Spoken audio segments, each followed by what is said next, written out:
Okay, second tries the charm. Hey yo all! Welcome to Gaming Trends channel. We're gonna play some D&D here tonight, my favorite game. Thank you for telling us there was no sound. We've had all sorts of fun technical issues tonight. Thank you for hanging out with us. Sorry we're starting so late. But we will be back next week with the God Plains penultimate episode, which I am so excited to play. But tonight we're doing something a little bit different. We're playing The Job. This is a heist one-shot, which sounds like the start of a joke. 4 rogues and a sorcerer break into the house of the most powerful magic user in the city. What could go wrong? These 5 are going to find out. So before we get too deeply into it, let's run down who all is here. Tell us your names, your pronouns, where we can find you on social, and just tell us who you'll be playing, because we'll dive in deeper when we get going. So Nicole, you're up first.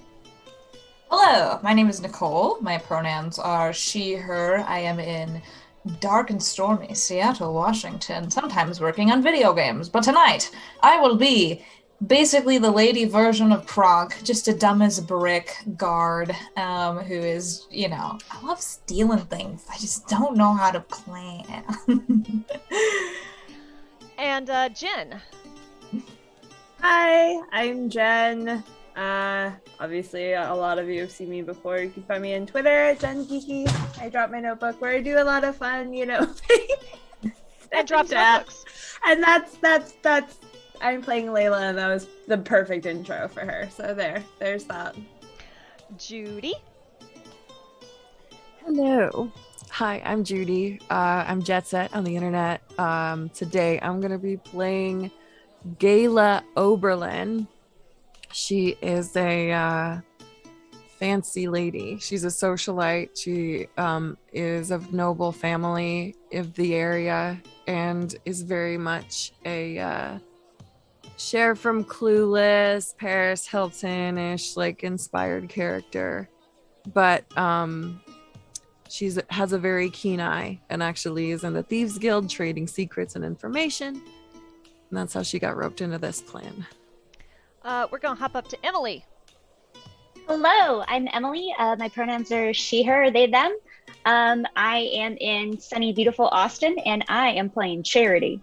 And he is a son of a gun. You can swear on the stream. Oh, I can swear? Yeah. With a mature audience, you're good. Yeah. Let's go. He's a son of a bitch who is your friendly neighborhood leader for this fun little adventure that we're putting together here. And I'm going to warn you right now, my own southern accent might start slipping out if you keep talking like that, so just be warned. And I love it. Last but not least, my usually unseen, unheard co-DM for Godplane is actually on screen and playing with us tonight. Tell us about yourself, David. Hi, I'm David. You can find me on the internet on Twitter at FullRubberDucky. I am a freelance writer and editor, and Kay and I are working together to develop modules and a source book, which should be out next year. And I am playing Edmund Snowcrown, a petulant, spoiled brat, the grandson of the person that we're boosting stuff from, and he got in over his head with gambling and is very mad about it and is being dragged hither and thither by Rowan against his worst natures. Yeah. And I'm Kay Purcell. I'm going to be your DM for this evening. My pronouns are she, her. You can find me on Twitter at KDamFear. You can also find me on Sunday playing Emerald Templars, which is the system that's being both written by and DM'd by our very own D'Angelo, who plays Rook in the God Plane. So swing by at 2 p.m. Eastern to D'Angelo's Twitch if you want to see him DM and me play. We've got a bunch of rule switching going on right now. Couple quick shout-outs before we get started. Thank you to Gaming Trend. Thank you to Bardley, who's providing the music that we're listening to. Thank you to Dungeon Scrawl, who allowed me to make all the maps that you're going to see, because unlike Godplane, this is a very map-heavy module. And thank you to owlbear.rodeo, which is an amazing lightweight virtual tabletop, which we're going to be using tonight.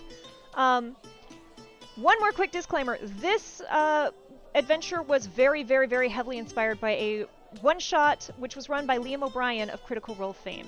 It holds a special place in my heart. It was not only the first module I ever run, it's the thing that made me want to DM.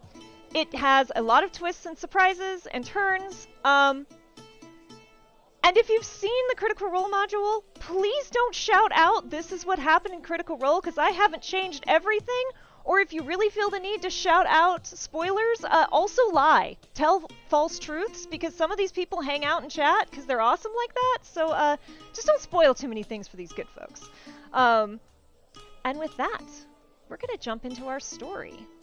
Chase every lead. I think I'm fucked. Choo-choo-choo. Oh no. Choo-choo. The last 24 hours have been miserable. Spring had warmed in the city of Indridge, but yesterday the promise of warmer weather gave way to miserable, cold blankets of rain. The streets are flooded, thanks to some of the heaviest rains in recent history, and those few residents who were stubborn or brave enough to go out in the elements hurry as quickly as they can to their destinations, drenched and chilled to the bone. As one of the circles... fortunately, you five are not out in this mess. Not yet. As one of the Circle's countless hidden cell of thieves, you've been keeping warm and cozy in the Frozen Cask Tavern, waiting for word from above. You have, taken up residence in this little area right here, so you all can pull your tokens and place them there if you would like. You and your teammates were handpicked by Honor, a rarely seen but highly ranking tiefling operative in the Circle. You already know the task that awaits you. It's a simple heist job. You've been over this countless times. Now all that remains is for Honor to set you loose. The Frozen Cask isn't horribly busy this evening, but there are a few patrons scattered around trying to warm themselves, either by drink or by the fire. You've been here since late afternoon, and tedium set in hours ago. You've all been pretending to nurse the same drinks and trying not to fidget with your gear since the sun went down. Not that you could see the sun, it's been raining. You're seated over in this top corner, tucked in an alcove that would be cozy in any other tavern. In this one, alcoves like this are reserved for business. Charity claimed this table so you could more easily keep an eye on your charge, Mr. Edmund Snowcrown, who sits in the corner, hemmed in on all sides by rogues. Edmund, you don't have to be in a jail cell to know that this is a jail cell. You're not getting out of here without their permission. It's getting late, and you're due to be dispatched any time now. At this point, let's go around and meet our crew, starting with our fearless leader. Tell us your character, what do they look like, and what are they doing in this space? Well, my name is Charity. I am a tiefling. I look a little bit kind of like a crappy goth cowboy, like the kind of getup that you're like, clearly that man has an ego, but like doesn't really present himself as anything other than like some kind of weird theater character. He is here to lead this intrepid band of misfits out to a glorious plunder. So super excited, and I'm keeping my eyes on Edmund because, kid, I swear to God, if you try to run, we will have a problem. And does Charity have horns, tail? What's the skin color? What should we know about this? Oh yeah, about this gentleman. Kind of a dark blue tiefling with very like ram-esque horns. The tail is kind of I would say it's like long with fluff at the end, and the fluff has been very meticulously like brushed out. He is very he looks kind of pompous and obsessed with the way he looks. I like it. Layla.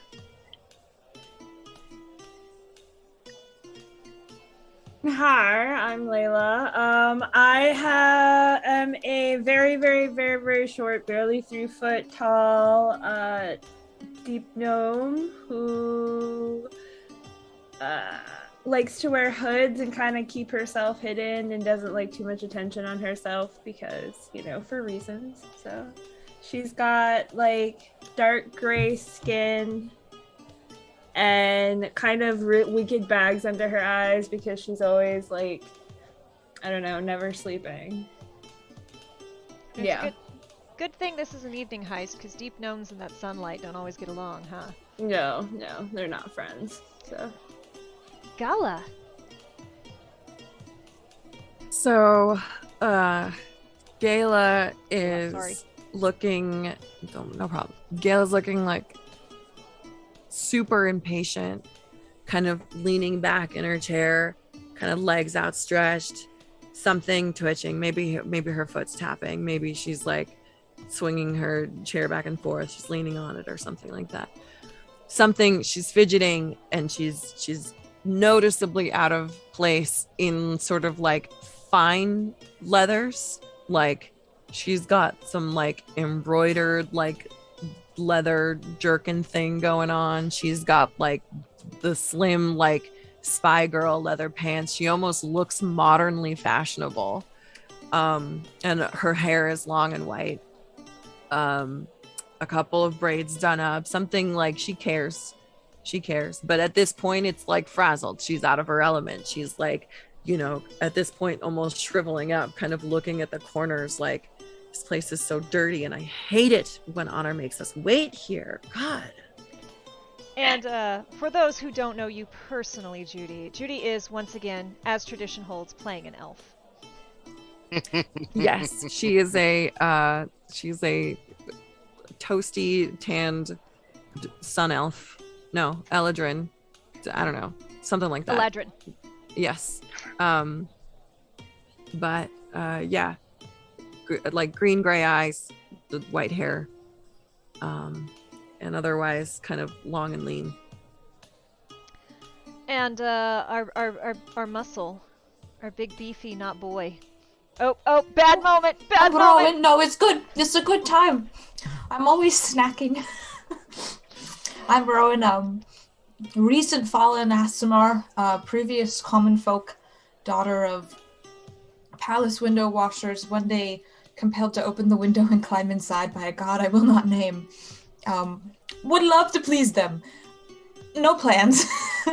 Not many thoughts in here, but I am gigantic. I'm 6'5", I have 230 pounds, and a real whiz with confectionaries.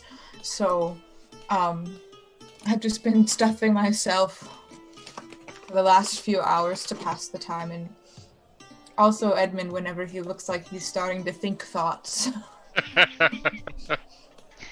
Your turn.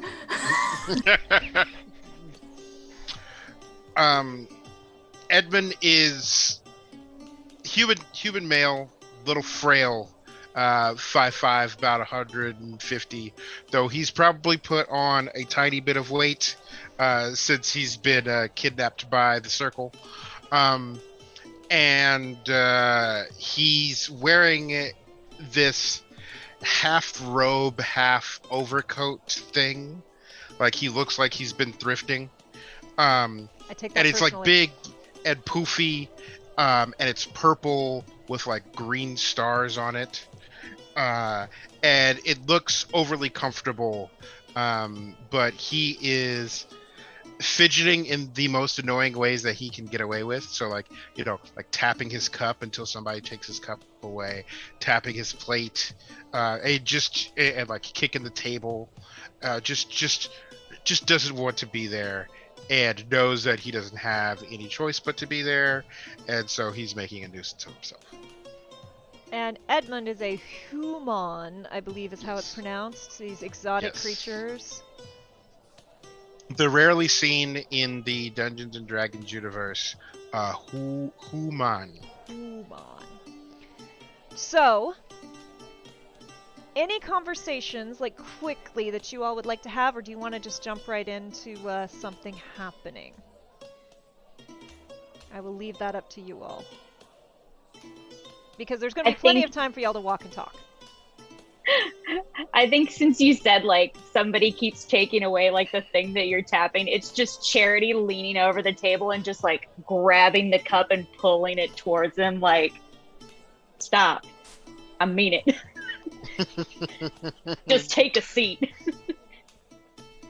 More Are you pouting. hungry? Perhaps you're not full. Hold on. And then, like, Edmund looks salty, but then, like, snatches whatever she has directly into the mouth. He's often hungry. Did you even chew that? Did you just swallow that whole? Did you even chew that? No. What? It's Goddamn. good. All right, shit. Okay. Gayla leans over the table and says, Layla, what are we waiting for again? I'm not really sure. Hold on. And Layla leans into Charity and goes, Can we get this going? Like, we probably shouldn't be here long. Charity, Well, you know that you don't want to break into the house of the most powerful magic user in the city when she's home. So the Circle has actually set up a whole situation where she's going to be out of the house tonight attending ironically, a gala. And you're waiting for the confirmation for her to not be in the house. Because if we are going to break into a woman's house, it's probably best if she's not there. So we need to wait for this whole little thing to wrap up, and she needs to get on her good damn way. So, Gaia and I learned this together when I broke into her house, and then she was home. It is for the best. That is true. That's very true. Yes. You did what? Well, it was the first house. We'd met before tonight. I watched her windows, and that coincidentally, that was when my god approached me and told me to climb inside and do a little lifting. Her god, yes. Mm-hmm. But I did not think that people being home would be an issue at the time. She needs a lot of direction, you understand? I appreciate the invitation to the Thieves Guild. I'm learning so much already. I lean over to and I kind of like put my side of my hand to my mouth and just be like, so she's interning. You brought an intern. Well, this isn't her first. Oh, it's not. Oh, was it? Oh, you I understand, right? It's just she's a little green. It's just, you know. Look at her. She will prove to be an asset. Look at her. You understand, right? Yeah. She's stacked. She's quite. And she seems to be able to put that one in his place. That is true, and she does Insufferable have brat science. as he is when he's awake. Very grateful for the amount of times she puts him to sleep. Edmund just stares daggers at you assholes. It's just like... She's definitely not doing anything to obscure this conversation from you. So, by all means, feel free. And, I'm just happy to be here. and right about then, after hours of killing time, Gayla, you notice it first. Someone steps out of the kitchen and more swaggers than walks to your table. Fortunately, you know who this is. This is Marl. They're a lean, kind of rangy looking half-orc. Look like they maybe took a couple levels in Ranger. They report directly to Honor, and they handpicked you for this mission, Charity. So, you all know this person pretty well and know this is probably your signal. They walk up and kind of drop their knuckles heavily on the edge of the table, kind of leaning over you, Charity. Evening, friends. You all as bored as you look? Absolutely. Oh, it's yeah, nice. I think we could look for some action. They turn their gaze to you, Charity, and they look you in the eye. Like, yeah, well, I hate to interrupt your good time, but hen has flown the coop, if you catch my meaning. Best you lot could move on. Any last questions for me? Yeah, I can stay here, right? Carl Never just mind. looks at you. Never mind. Never mind. It's fine. How long is she gonna be gone, you think? I mean, it's hard to tell. She's called the shill for a reason. She's kind of a prickly sort, but this is a highfalutin type thing, so you got a couple hours for sure. Don't mess around too much, but be thorough, you know? I Okay. trust y'all. Good luck. All right. And with that, they step away and seat themselves at the bar. And you all know the drill. Well, all but one of you knows the drill. You're all to slip into the kitchen right through this door, come over to where this little trap door is, wrap a coat onto it, and slip down one at a time into the circle's headquarters, which are in the sewers, and lead off into the sewer system, which is going to take you to the manor. So, sure enough, one by one, each of you step down, staggering your exit so as it's not suspicious to anyone who might not be part of the circle drinking here. Until, at last, it's just Rowan and Edmund, our guard and our insider, sitting. Rowan, you do know enough to know that you're going to have to go down with Edmund, but anything you two would like to say before you head off after a month of being stuck together all day, every day?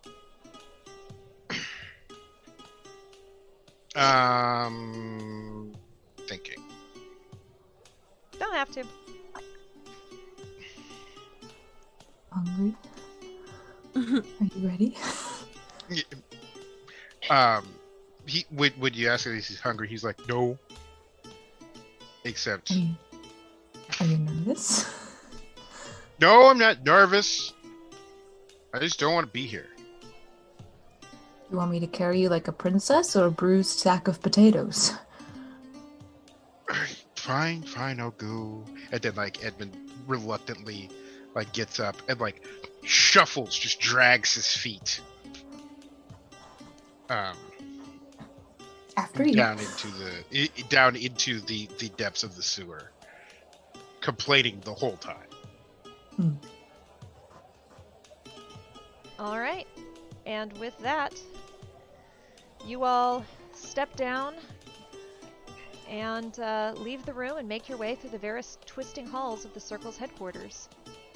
You find the entrance to the tunnel that connects to the sewers. The drainage system beneath Indridge are vast and labyrinth, but you're not amateurs. And, Lila, you're prepared for this.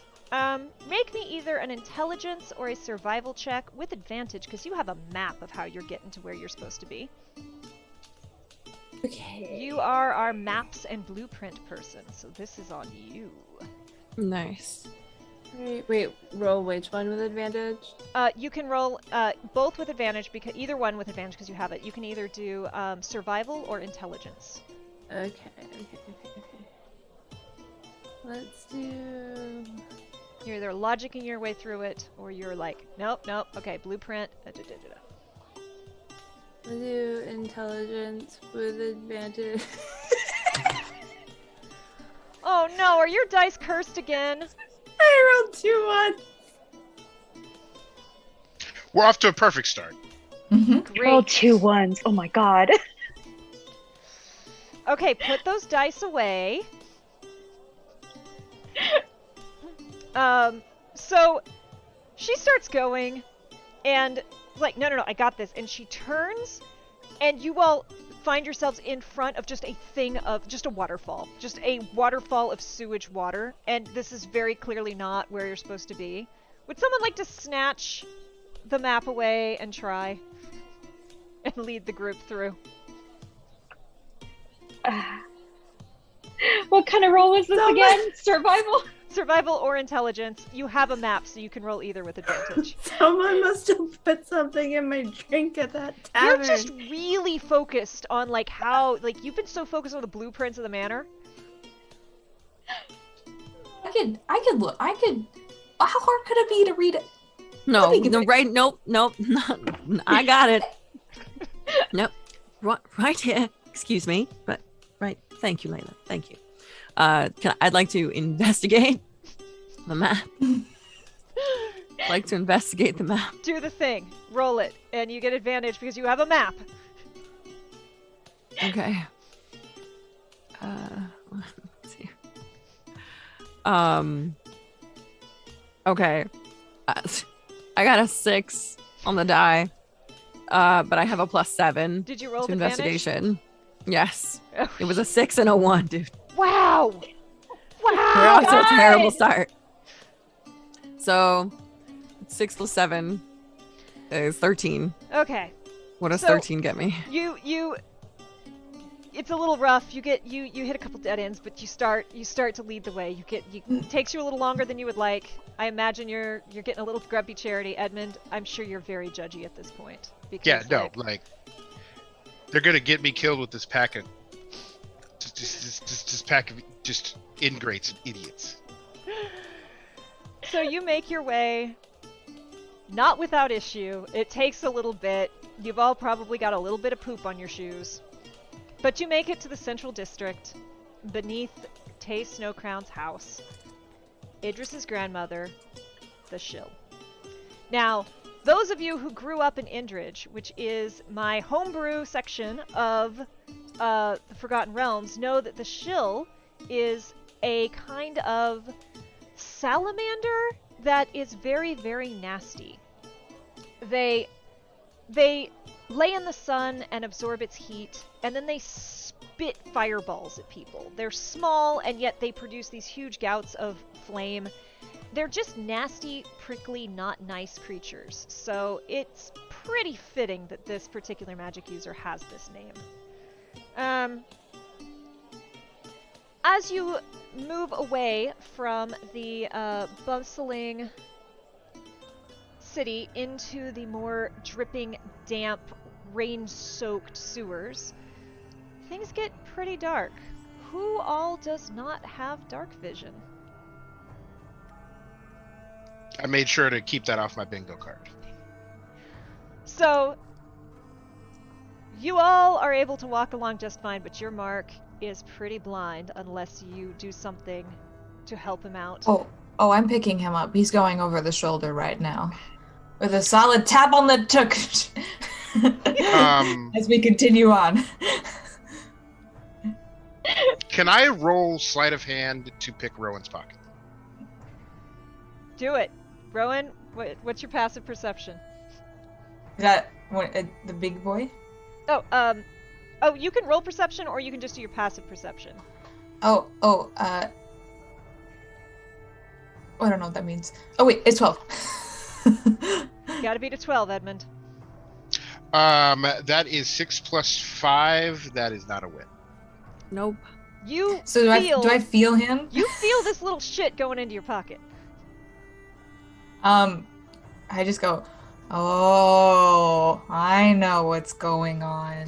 And then I reach my free hand that's not binding his legs. And then stick like 5 fried potato balls in his little gaping maw. And then I go, if you were hungry, you should have just asked.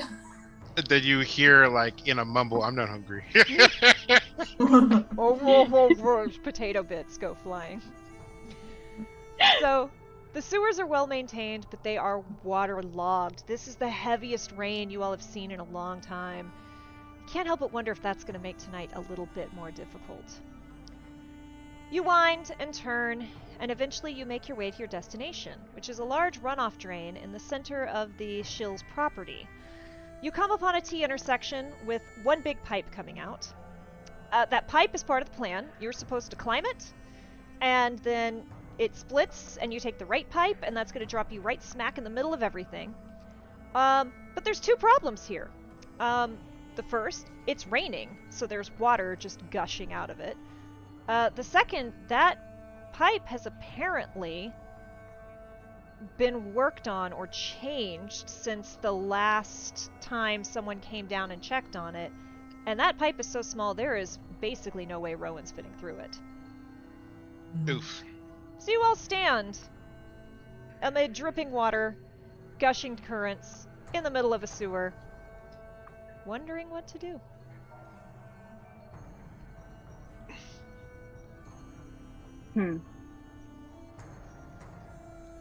Like, how small are we talking here? Like, if we greased Rowan up, could she fit? Well, so it's about 15 feet off the ground to start with.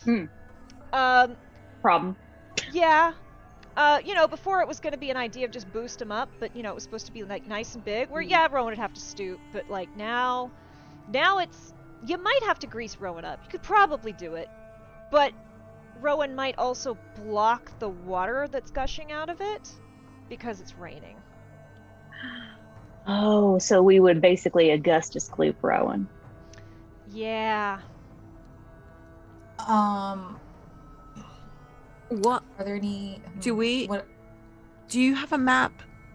Do you have any more maps? Is there perhaps an entrance that maybe our bestie here could slide in and open up for us somewhere else? Is there like a storm drain nearby? Look, windows. Any day of the week.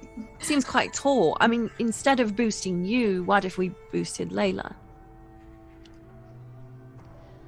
So, if you all glance over at Owlbear, I'll just give you... You would be coming in through here, which is that wonderful little X, which is kind of where you want to be. You know that there are servants' quarters here, so you really want to avoid this whole section. There's, like, stables here, and you know that she's really into her horses, so this tends to have people in it at all times of the day, so you want to avoid this corner. This gate is guarded. You could potentially hop some walls through here, but yeah, right now you're in the sewer and you'd have to get up to ground level. Well,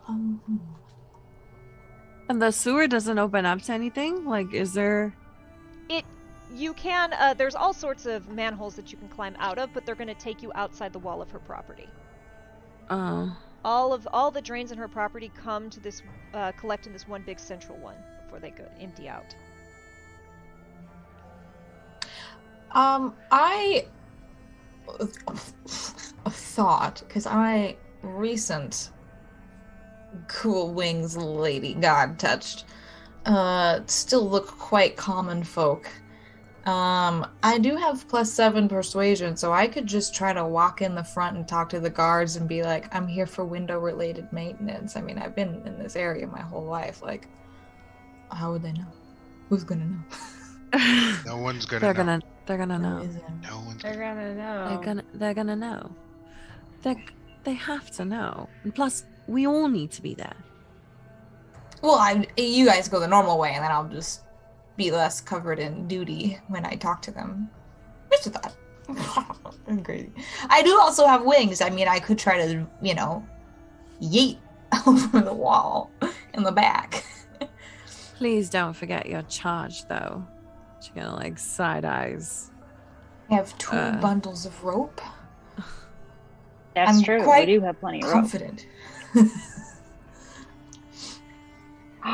Oh, just don't so want to you're get saying stuck like with him. we could tie him to you, and when you fly over, you could just kind of swing him like a pendulum. Yeah.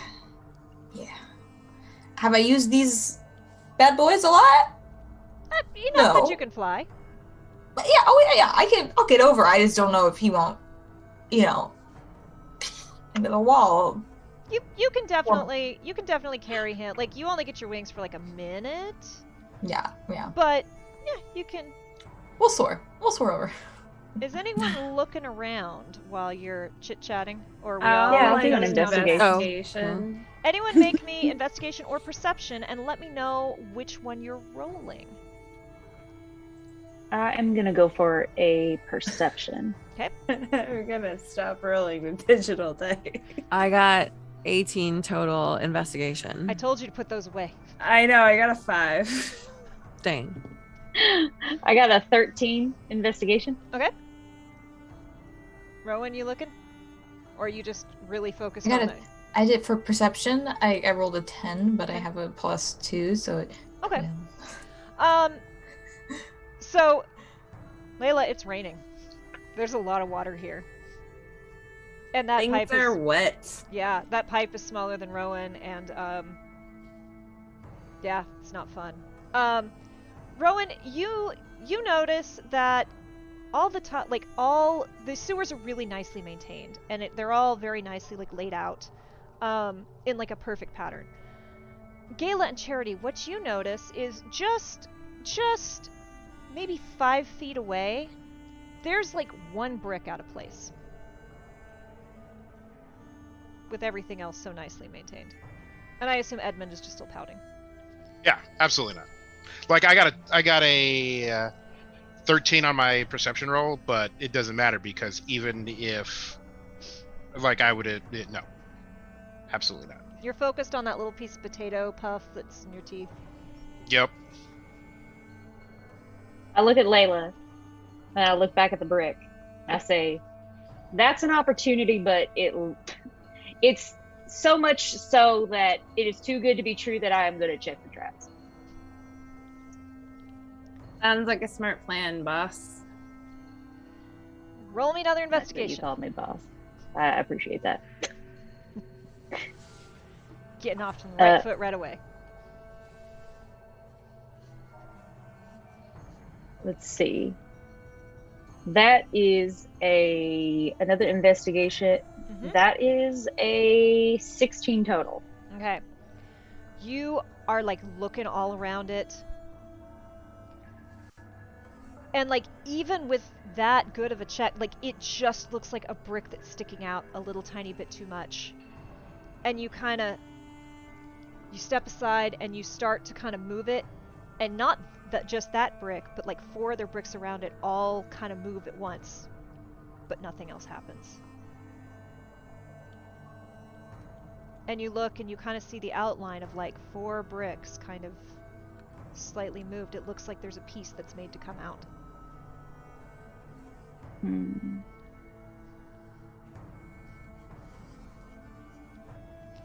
Do we want to get everybody over here and try to move them at the same time, or? I mean, you could do it. It's not that heavy. Like, Oh, like hell yeah.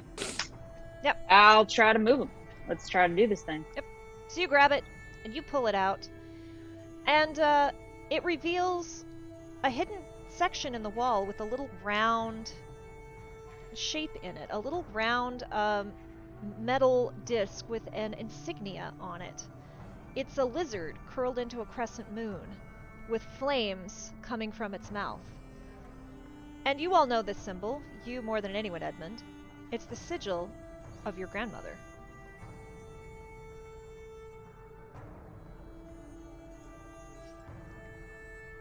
Edmund, What? are you going to share with the class? I mean, yeah, it's the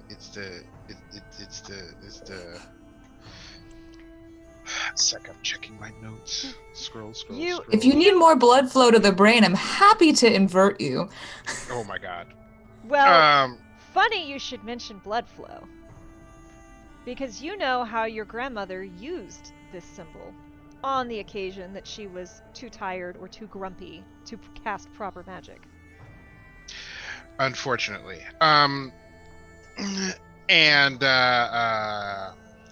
Shit, I don't have, like, daggers or anything. What type of armor is Rowan wearing? Like the leather, basic. Hmm. Why? So how do you open this thing? I don't wanna. I'm That's gonna pick him up. unfortunate for you. I'm gonna pick him up and I'm gonna flip him. I'm holding him by his ankles right now. And I'm gonna say, Edmund, you are walking real fast towards the smacked bottom. Dunk him in the poop. For the record, anyone watching, full consent for this was given pre-game. This is 100% like, I just want to be clear. This was not only given, this was I don't want anyone to be like, I'm gonna go into my first D&D game and do this. It's like, this was explicit permission given, so let's just continue. Because it's great and I love it, but completely upside down, like with his cloak like falling, he still crosses his arms like this. He goes, I don't wanna. Layla's Are gonna, you serious? You don't have a choice. Layla's gonna roll her eyes, pull out her dagger, walk up to upside down Edmund, put it up against his throat, and go, do you wanna think twice about that? Because we don't really, if you're not gonna help us, we don't really need you. I need a D20. Oh, I rolled the 2. I need to He exercise goes- all of y'all's dice. This night's gonna get real interesting. So he like takes a breath and like leads into the knife just a little bit, and it cuts his neck a little bit, and he goes, "That's what you need." Oh, it's kind of some spooky blood shit. Ah. Oh, we don't have to kill him. I drop him. I'm just like doubled over. I'm so nervous about it. I'm just like, oh. So I just bring the dagger over to Charity and like, can we just drip this on it? Is that how? How does Yeah, that I guess so. Let's do it. work? Okay. Spooky Drip. blood shit. Let's do it. So you take the dagger and press it to the sigil, and you watch as like this blood kind of goes into the symbol, and kind of nothing happens, and kind of nothing happens, and you start to get nervous, Edmund, because this happens right away when your grandmother did it, but kind of nothing happens, and then after just a few more seconds, it pulses faintly, it starts to glow. And it pulses. And it pulses. And then all of a sudden, shook, it spins on its own. Does a quarter turn and you hear a click. And before you, an entire section of the wall seems to give way and recesses a little bit. It's roughly the size of a door, but with the odd shapes of bricks sticking out. But you think you found a hidden door. Good job, kid. You're pulling your weight. Miscellaneous grumbles from the floor. Does Edmund Wonderful. even pick himself up? Not yet. Let's wait. get inside before my shoes get even more dirty, please. Of course. Come on, my little cherub. It's time to go. Wiping the dagger on my sleeve. Try to clean off the blood. Get So off my shoes. you push this door back and it slides a few more inches, but it's like set onto some kind of roller and it doesn't open too far. Like it doesn't hinge, it just pushes back. And it's just wide enough for you to get in, Rowan, but like clearly it was not intended for someone your size. You can get it, you might have lost a feather. That's fine.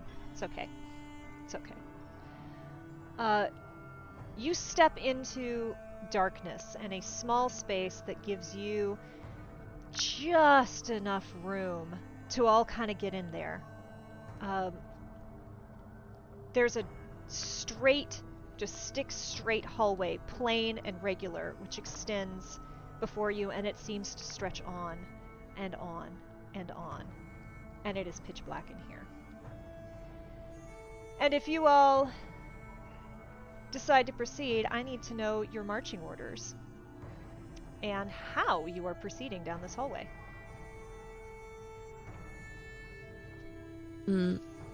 Just to be clear, which hallway are we right now? So you've stepped out of the sewer through this little door into like a maybe 10-foot little room, and there's a hallway that extends down. It's wide enough that two of you could walk side by side. Little close, little tight, but it would work. And it just goes on as far as any of you with dark vision can see. Question. Are any of you wearing a helmet or any sort of headgear? I'm probably wearing a cowboy. I have a hood on. Okay.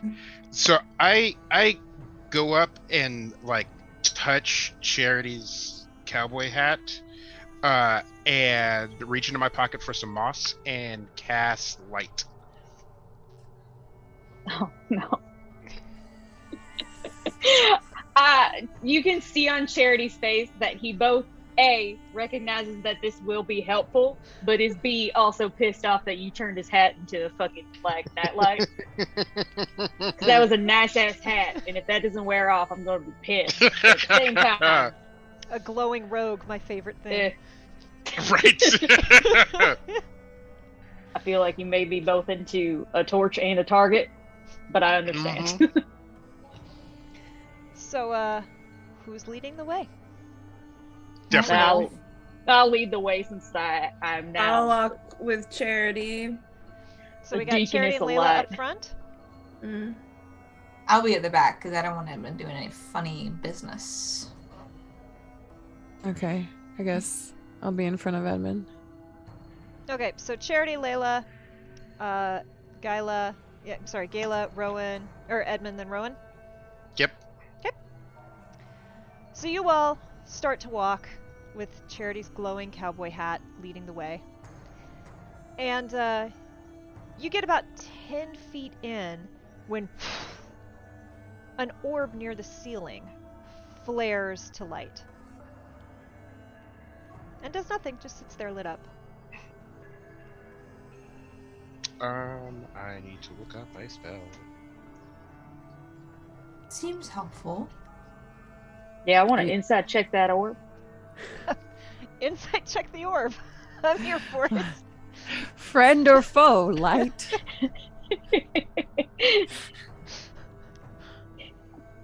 You're not gonna believe this. I got a natural 20 to insight check the orb.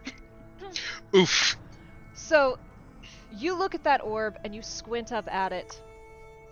And you know that this orb is fulfilling its life's purpose. With all of the earnesty and passion it can muster. It is glowing for all it is worth, for the reason it's supposed to be glowing. You just don't know what that reason is, because you don't know magic. You do know magic, but you didn't magic check this. What is my Does purpose? this- I pass butter.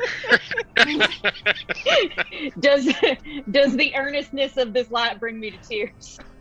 Likely. You might feel the need to remove your hat, which casts weird shadows, but then you can put it back on.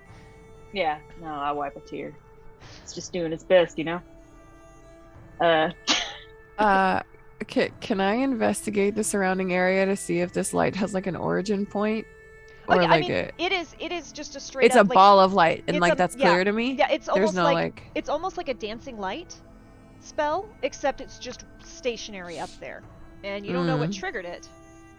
But it's up there. It's not moving. You don't see anything moving around. Is it We- possible for me to stealth to find some cover from this light if I roll stealth? Or like is the light now bright enough and the hallway small enough that like there's no such thing as cover in this area? Yeah, like this is not a very wide hallway, and this light, it's not like casting super bright light, but you can see everything within this like 20-foot radius of it. So you can go beyond the radius of the light. Sure. I think I would try and skip ahead. I just want to be out of sight of the light as soon as possible. So you rush ahead and you kind of get into the shadows and like, Yeah. do you want to roll a stealth just to see how stealthily you do it? Sure. Let's go for it. And one of our viewers is asking everyone's races, if you would get a moment to throw it in. I know Charity's a tiefling, Lila is a deep gnome, Gayla is an Ilarian, Rowan is a fallen ASMR, and Edmund is a human. I got it! Yes! Nice. I'm a TM. I got a 10 on my self Okay. roll. Yeah, you get ahead and you're like, you're doing a Kronk. Yeah, I just don't want to be seen. Not in here. Do not Okay. perceive me. Yeah. Also, I'm gonna be right back. I hope it doesn't mess up. That's okay. Cool. All right. Um, Can I do an Arcana check this time? Not a roll to see how beautiful this life's purpose. This man's life's yes, purpose is. throw All us right. an Arcana. Hell yeah. I want to roll Arcana as well, which is. I will let you do so with advantage, Edmund. Okay, That's a 13. that's a 9. With advantage? The first one was a 6. The second was a 7. I got +2. We're having a really good dice day today, everybody. This Y'all is are gonna great. die. Y'all are not Great. going to live through We're not gonna Hey, make it. please. I need y'all to make at least like normal rolls. TPK. Okay. TPK. Okay. Kill us. These are my normal rolls. Look, Nabi has done some really cool stuff, so I know you can at least. Okay. So, yeah, this has been magically triggered. You don't know what the trigger is. Maybe is you were standing underneath it. You know, maybe it's like a motion sensor. Edmund, even with that low of a roll, you feel your grandma's magic. But yeah, that's all y'all get. We did not walk without rhythm, so we alerted the worm. What? The worm? Edmund giggles to himself. There's no word. I'm pretty sure. I promise. No, there's no. Cherub, you know I do not like bugs. We love you, Giffy. Thanks for getting that reference. Yeah, do y'all spend more time looking at this orb, or do you keep going? I think we should. Let's. I don't. If there's a worm nearby, we gotta go. Layla pulls out, just like holds her dagger out just to have it ready in case she needs to stab anything. Yeah, let's boogie. I don't like this orb. It's too fulfilled in its life. I don't like that. Rowan's like vibrating. Her hands are like hovering over her two short swords. She's just like, I have to be ready for anything. Incredible. Okay, so Let's just get out of here. Gayla, do you continue to try and stay ahead of the party, or what's your marching orders If I honestly, if I have if I jumped ahead, I might as well Okay. use that time to scout. Okay. And since but like stealthily. now? Okay. Roll me. Oh, your stealth was 10. Roll me perception. Okay. While everyone else is taking a moment with this orb, you're like looking at the future. Okay, 14 on the die, plus 5, 19. Nice. So yeah, you stealth probably 50 feet ahead, and you're able to see. You have dark vision, so you're seeing another 60 feet, and this is just straight. There is just nothing here, and you're pretty confident that like anything here you've seen, right? You would have. So, I assume, kind of come back but stay ahead. What's the order then? So now it's Gayla, Charity, Mm-hmm. Layla, and then Edmund and Rowan. Yeah. Okay. So you all keep going. You get, you all progress, and then Edmund, right as you reach kind of the edge of that orb, Mhm. at the same time as it starts to go dark, another orb lights up. It's hovering in the ceiling. Yeah, I'm gonna leave that light spell on the hat, mostly because it amuses me.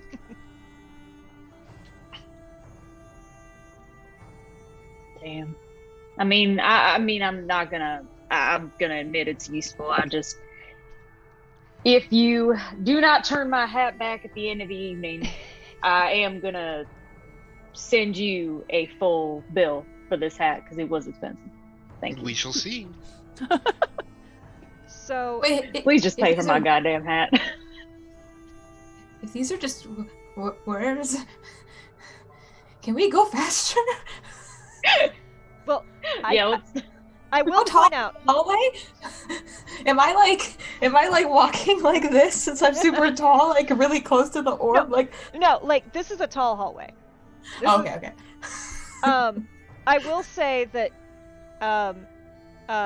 Gayla, when you stealthed way ahead, nothing lit up.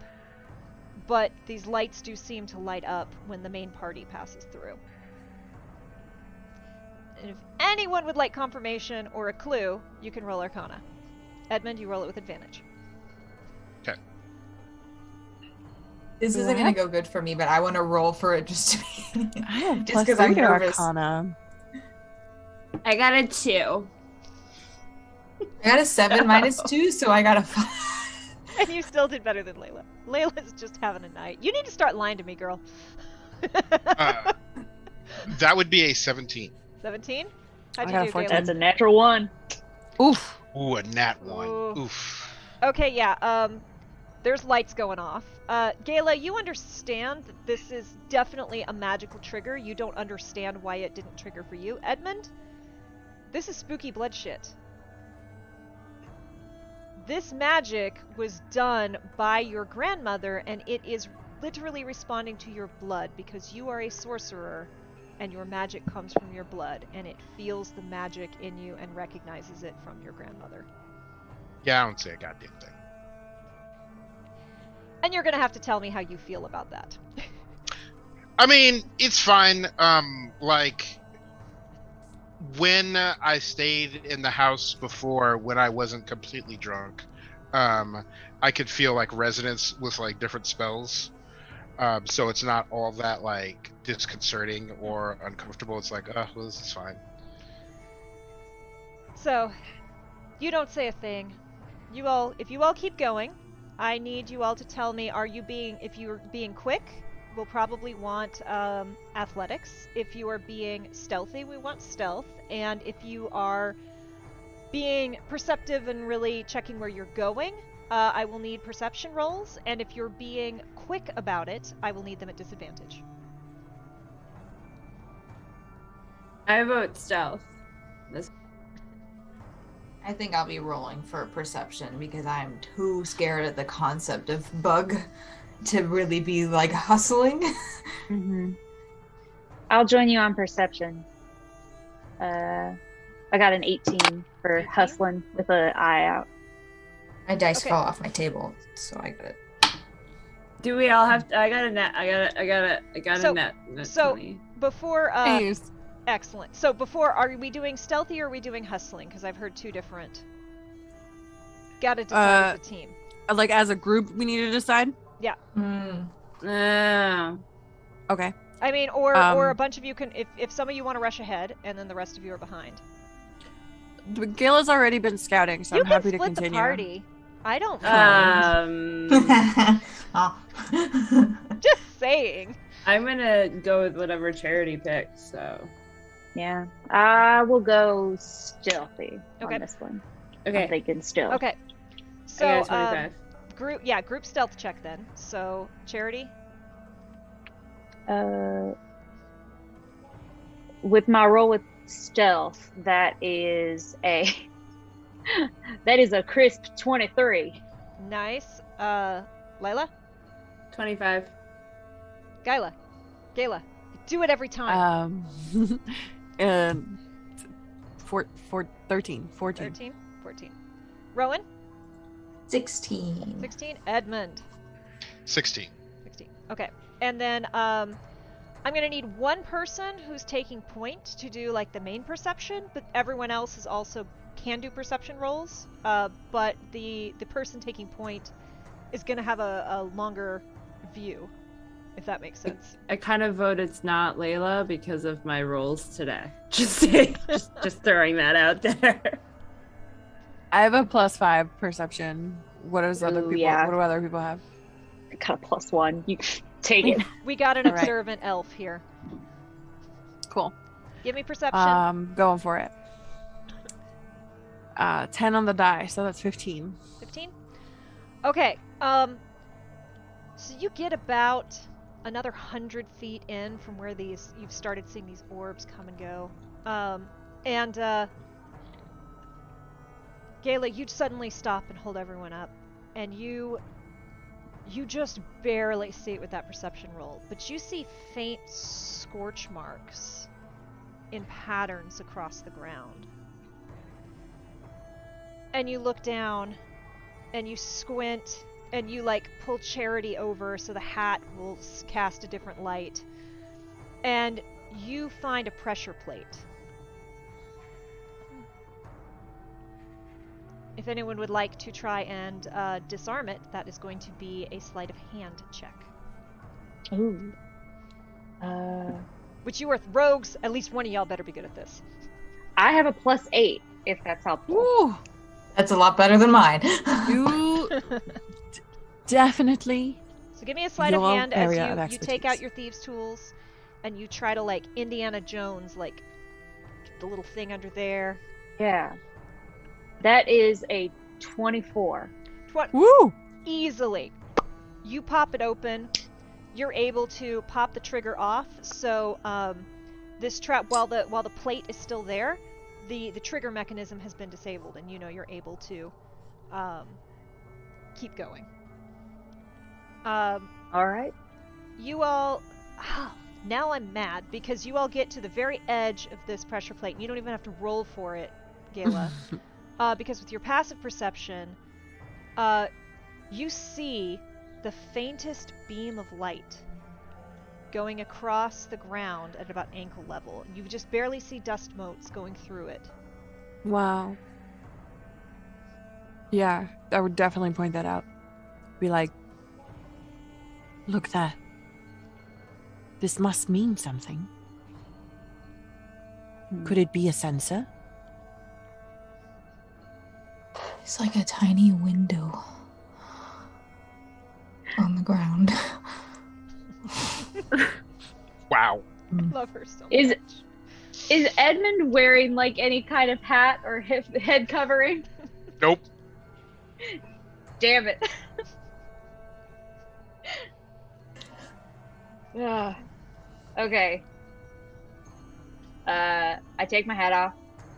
I give it a little kiss. I thank it for all the time that we've had together. It's been a good couple of years, and I toss it and see if it activates anything. Do I have to roll to grab something with Mage Hand? No, Mage Hand just, you could just do it. You can, if you think it's going to be a quick thing, you can do a dexterity check to see if you can snatch it. I definitely want to snatch the hat out of the air. Okay. Damn. Roll me a dex, just in case it's a nat 1. Okay. Because, My tonight, I gotta check that tonight. D20 plus 3, that is a 21. Dirty. Yeah. You grab that hat. And I Mage Hand the hat over on top of my head with still the light on. And then I'm like, what were you trying to do? I was trying to see if I could trigger a sensor.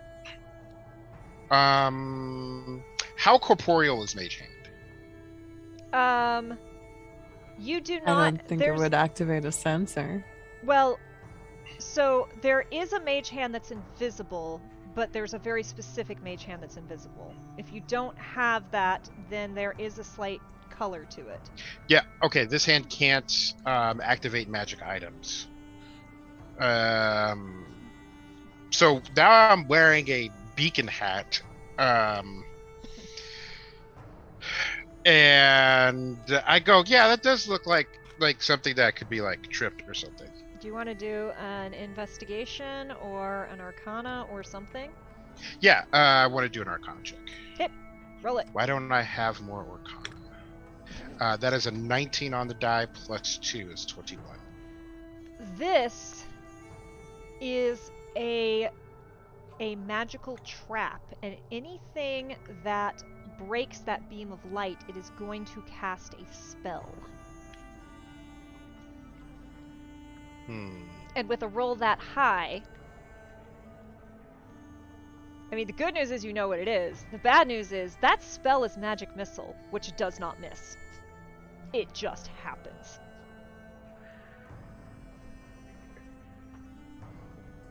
I might actually have something Woof. for this. Woof. Now, it is ankle height off the ground, so if y'all are very careful, you could probably step over it. Or it is a magical trap, so it could potentially be dispelled. Is Not there by like me. a wall, or is it just Why kind of don't like... we just take care? Just don't trigger it in case it is a sensor. Like a jackass, I run up to it and jump over it, and land on the other side. Give me, again, in case it's a nat 1, give me a dexterity check. That is an 11 plus 3, Yep. 14. You hop over it. You're on the other side. Yeah, I'm gonna just step And over then I it. do a little like twirl, take my lit hat off, and like do a bow, and then put the thing back on. You're such a jackass. Ooh, such initiative. Good show. He rarely does this. It's quite exciting. An unusual burst of energy. Not impressed. Okay. Have you seen how little he moves throughout the month? You wouldn't be. So again, just because the rolls tonight, I need everyone to roll me a dex, just in case it's a nat 1. Just don't roll a 1. Just Really? don't roll a You're 1. making us Just roll in don't case roll we a trip? 1. I mean, we started the session with 2 1s, so. Have you seen the rolls tonight? I got an 18. Yeah, I got a 15. I got a 6. Oh my god. So you go to like hop over it, you like trick, because you're short anyway, so you kind of have to hop more than others, and you go like, huh, and you almost fall back, and then you... Okay. It's okay. You continue on. I assume you keep an eye out for traps. And eventually, you walk for so long. There is no reason that this hall should be this long. It's straight, but you know there's no way you could walk this distance in the sewer and be where you need to be. And yet, you keep walking. But finally, you come upon a set of double doors. Heavy wooden, with the symbol of the shill emblazoned on it in gold. No handle, but the door. I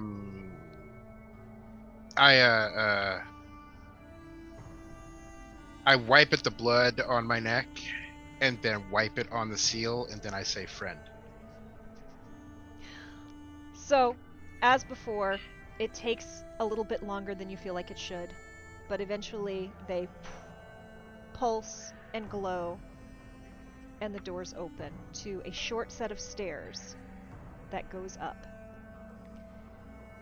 You creep up them and peer into what appears to be a very small, narrow room. It's dark. Those of you without dark vision, which is one of you, can't really see. But it's only about 10 feet wide. It's lined with shelves. It's dry and quiet in here, and while the room is very narrow, it's about 40 feet long. Shelves line every square inch except for one little desk by the door. By a door on the opposite wall. A familiar light orb sits above this desk, though it's not currently lit. And stacks of paper, books, ledgers, all kinds of scrolls and receipts fill this room, every square inch of these shelves. Question. Yes.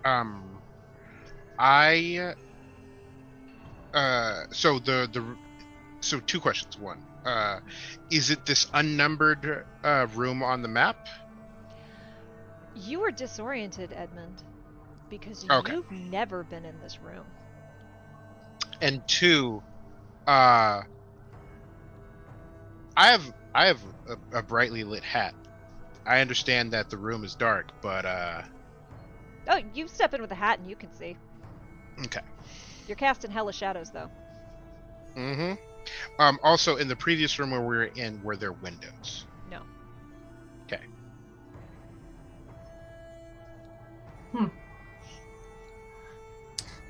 Can I roll for investigation? Roll investigation. Oh. 2. I have Very to ask good. because I know your scores. Is that like a 4 that became a 2, or is that a 2 that became a 0? It was a 4. Okay. Very good.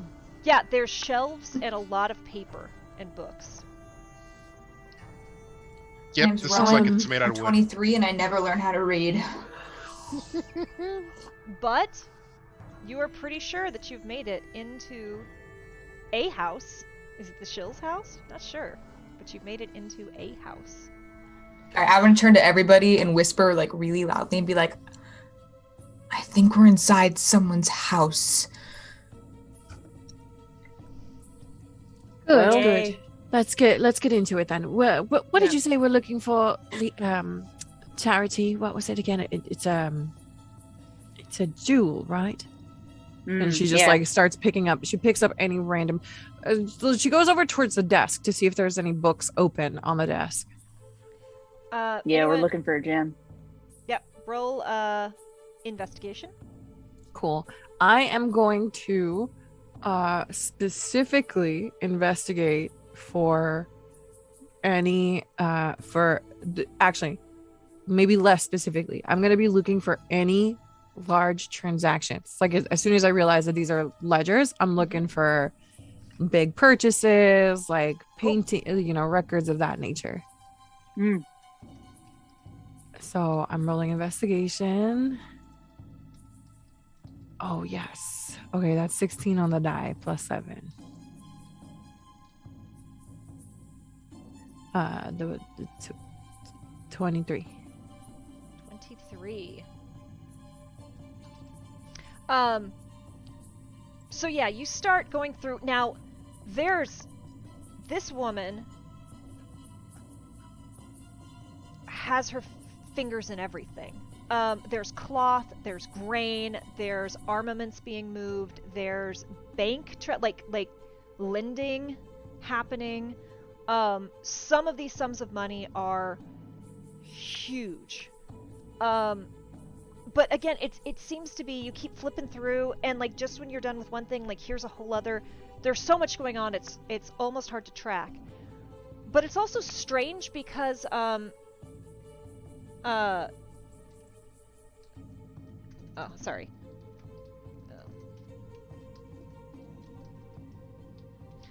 It's also strange because there aren't names. You start going through, and words just seem out of place. They're confusing. You see dairy cow written several times. You see whisper next to all sorts of trade ledgers. You see a bill of sale for with Tay Snowcrown's signature on it, but the name next to it is Bucktooth. You don't know what it means, but you start to pick up a pattern of reoccurring names and things. What do these mean? What do these mean? She like calls out to Edmund, like domineeringly. She like looks over it and like whispers to herself and goes, "What do these mean? What do these mean? Come over here." He kind of pouts and then shuffles over, and then like looks and then goes, Do you recognize any of these names? Who's Bucktooth? No. She kind of Mislays looks over. mumbles. She kind of looks over her shoulder at Charity and like, the fuck did we bring him for? She doesn't say that, but that's like what her gaze tells Charity. Charity will kind of swagger over and take a look at the ledgers. Is there... Can I like roll any sort of intelligence check to see if I can start putting together some patterns? I will just save you the roll. Like, as scattered as all these are, this is kind of about like what I gave you is kind of what there is to get out of this. There's definitely a pattern. Gotcha. Code words are definitely being used. But you know, what what does that mean? Yeah. Kind of hard to decipher And- right now. And it was Whisper. One of the names was Bucktooth, and what else is there? Whisper, Dairy cow. Cow? Bucktooth, Dairy Cow. Dairy cow. Dairy cow. Hmm.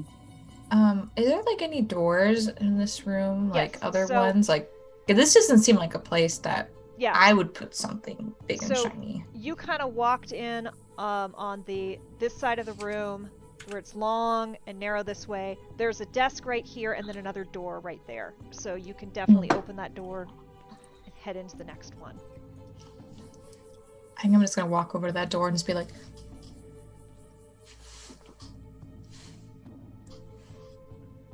oh God. And I'm really afraid if I change this map, you're going to lose that sticky note. I'm just warning you. Oh, maybe. I'm not sure. That's fine. Now that might- I've written it down, I'm more likely to remember it. You can also drop it in Discord. All right. Oh, okay, cool. That's good. I think that should be an option also.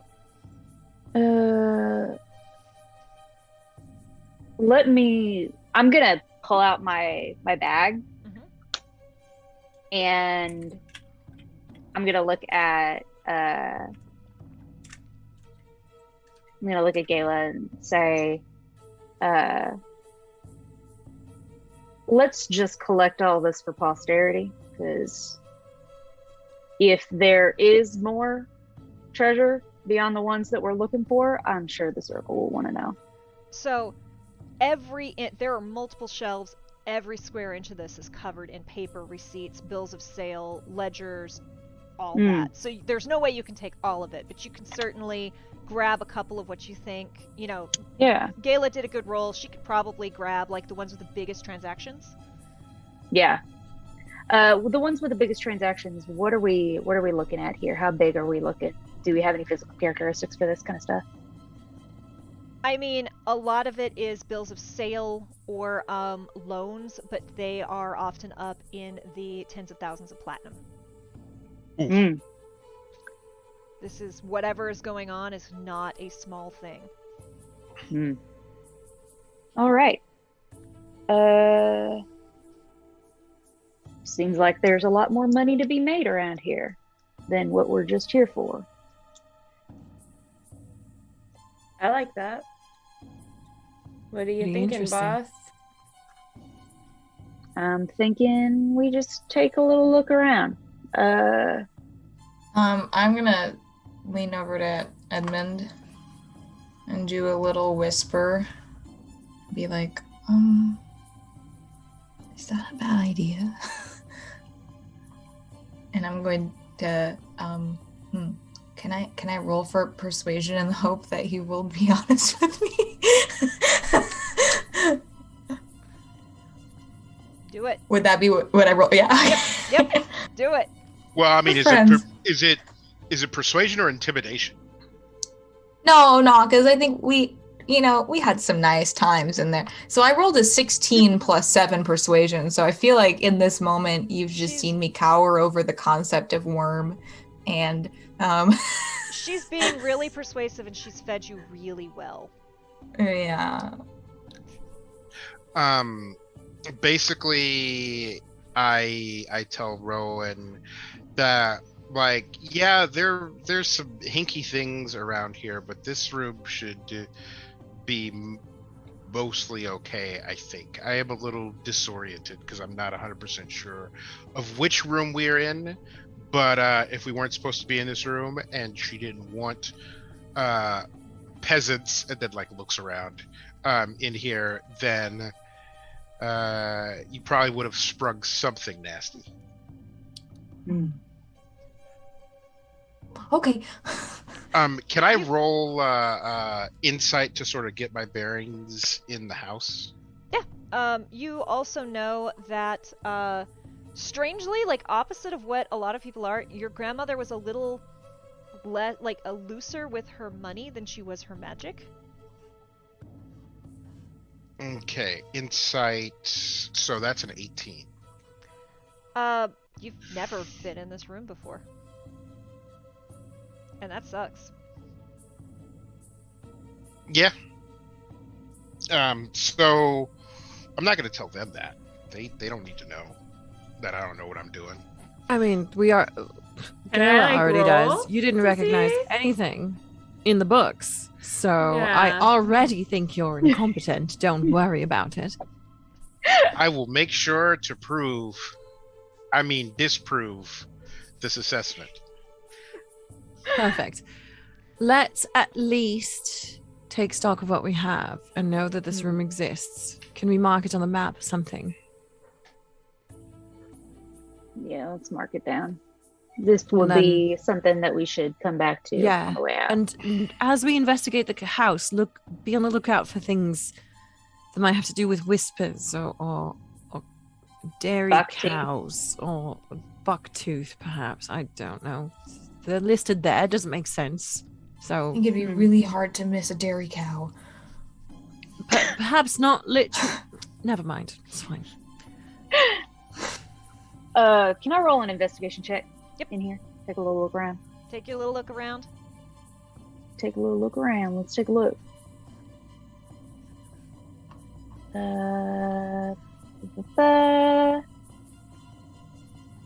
That is a 15. You look around, you see a couple tomes, a couple ledgers. They're all open and none of them are locked. Most of them are leather brown, but none are terribly fancy. This just seems to be pretty standard bookkeeping stuff. They also, and you would know this, Gayla, from your role. All of these are a little bit older. The dates on them, it seems like this is probably storage for past things that she probably doesn't have to reference that often.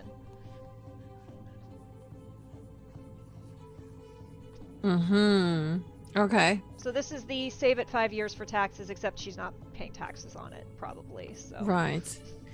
These might be archives. I mean, the state of it is quite dingy, right? She wouldn't be coming all the way back here. This place looks unused, right? Looks like it hasn't been occupied recently, right? Yeah. So are you saying these are not fresh deals? Probably. Perhaps. But that means there might be more somewhere else. We should be on the lookout for ledger rooms within the property. Sounds good to me, I think. If we can pass along any information, the circle will pay us handsomely for it. Good thinking. So you have Is there pretty any way out of here? thoroughly gone through this room. Is Tiny there room. is there an exit? There's a we can door see. opposite The the one you door. came in. Yes. Shall we? And she kind of glances over to Edmund. When is a door not a door? Can I This is subject door. that? And then he waits to see if anybody gets it, and then is very crestfallen and is just like, "Yeah, I guess we can go." DM takes 2 points of psychic damage. When it's ajar. See, she gets it. She Where's gets the it. window? Oh, bless your heart. Can you do us the honor then of making it ajar? He rolls his eyes and is fine, and I imagine the little cut on his neck is probably stopped bleeding at this point, but gathers up as much as he Oh, can. no, and no. just- This is just a regular door. There's no panel. just a There's regular just door? a knob and a door. But you And can I walk totally, up- if you want to. No, I Do walk up to the it. door. I walk up to the door and I look at the door. Then I look back at them. And I look at the door and I'm like, I don't want to be the first person through here. But isn't this your house, your family's house? Yeah. And aren't you here by force? I mean, I'm against my will is more no one forces me to do things. I don't do anything I don't want to do. Whatever you'd like to call it, it doesn't sound like you have a choice in the matter. It's just, see, the last time I was here, my dear old grandmother may have told my the captain of the guard of her house guard to do some pretty unpleasant things to me. So if he's wandering the halls, I don't want to be. I don't want. No. Oh, so you've been disowned. No. No. It was a misunderstanding. My grandmother was a little unhappy about a couple of things, and she hasn't accepted my apology yet. We just need his blood, right? Like we don't need him. Is there? It's just a door, you guys. The blood? It's just a regular door. I don't know how much he has in there. If I could just find a It's not jar, an unlimited supply. Let me. and I'll just. we can just. It's not. There could be it's- a more important door later. Let me just roll for It's- stealth. Maybe I could just open it. It's not about the door. See, here's the thing. This is. I love learning about this information now, as opposed to previously, when I thought that you could simply walk through this place freely, since this is your family we're talking about. I mean, I told Honor all sorts of details. How do you think you ended up in the drainage with the secret door? Did you leave out the part where they don't like you? It sounds like you did. No. So Honor Oh, knows. this is starting to make a lot of sense because if you told Honor about the drainage and you have also been kicked out of the house, you wouldn't have known if the drainage had been changed. I mean, it's been you've been moving me from tavern to dusty tavern for months, so who knows what has happened in the elapsed time when I wasn't allowed to move about. Well, by my vote, I'd love him to check all the traps. You're the Who else rogues. agrees? The second All of you are second the that. rogues. And seconded. No. Don't worry, Rowan will be right beside you to take care of you and give you snacks if you get What if- hurt. Could I have rolled for stealth just now? Yeah. Because I did roll for and I got a 19, which would be a +4. Oh, And yeah. I think I'm just a little nervous that there might be a future blood use, and I don't want the blood bag, Edmund, to disappear too soon. Blood bag. Let me just creep my 6'5", 230-pound body. And You grab the door.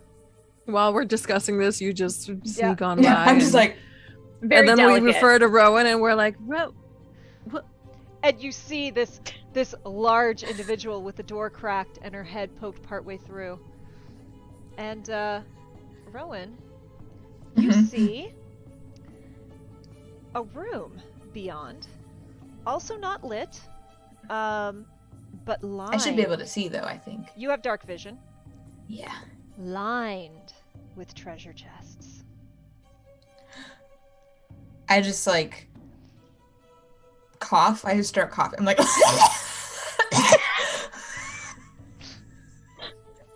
and then I straighten up and I almost close the door all the way, and I'm like,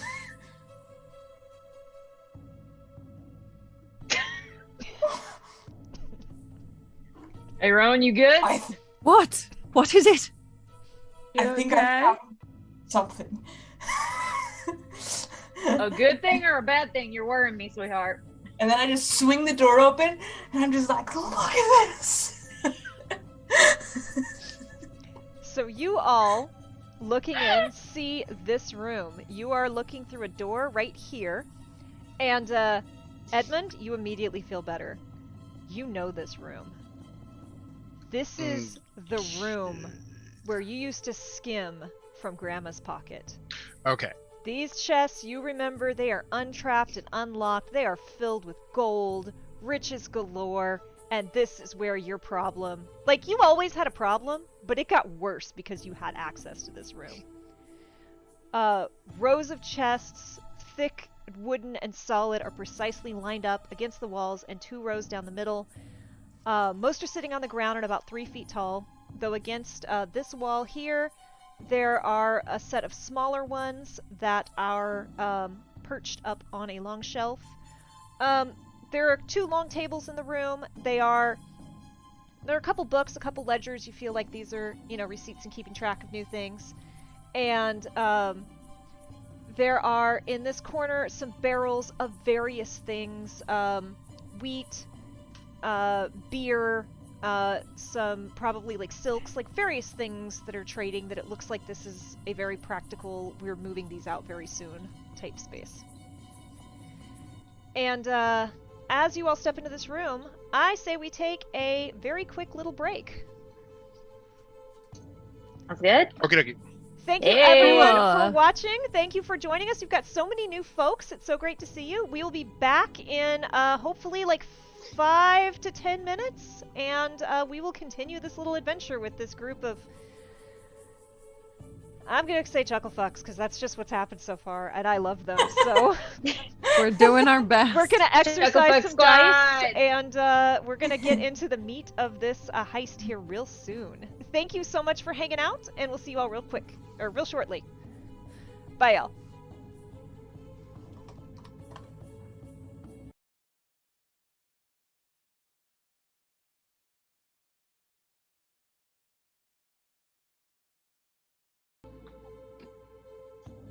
We are back! Our crew has just stepped into this basement. They're at the door, a hidden doorway right here. This is not lit, however, you all have dark vision, and one of you has a glowing cowboy hat, so there's that. You see rows of 3-foot, very sturdy chests right here. Another row of sturdy 3-foot chests right here. Smaller chests on a table here. And then these long, this is a bookshelf full of ledgers, and then long tables with ledgers, small gems, receipts, where clearly things are being kept track of. This is what you find. Okay. Interesting. Good find, Rowan. You did it. Uh-huh. Take a breath. You're good. You did a good job. I start like patting my pockets. I'm like taking stock of all of the room I have. My palms are like sweating for an entirely different reason right now. But I feel I've learned in the past, so I would like to approach one of these many chests, but I'd like to roll a, what do you think, perception or investigation check to see if it's a bad idea or not. Question. Yeah. Is everyone in the room yet, or is it still like head poked in? Ayla's waltzing right in. I'm in the room. I mean, I did do the like, ha! Okay.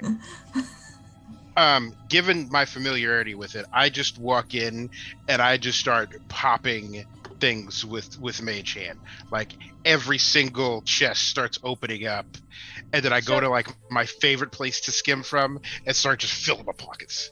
So show me what you do. Use the little pointer tool and tell me your process and how far you get until or unless someone else stops you. So I come in here and pointer tool. So I come in here. Mm-hmm. I should probably change that color. You don't want to be pink? I'm pink. Oh, that's fair. Yep. So I come in here. You pop that one. I probably pop this one by, like, with my hands. But then gold. It's just like... just filled with gold. Then these guys, I just start opening with Mage Hand while I start filling my pockets with gold from the one that I am in front of. Silver, a whole bunch of copper, which is probably disappointing, more gold. You pop this one open. It's a mimic. She Dark Souls me. A tongue comes out. Jeez. So I need you all to pull your tokens onto the map and roll initiative. Layla's just staring at Edmund like, what? Listen, you're welcome, because no one walked up to it and stuck their hand in its mouth. You're welcome. Oops. Oh, hold on. I need it. Oh, how do I move that? Oh, no. There we go. There we go. Woo! We can all move each other's stuff. Neat.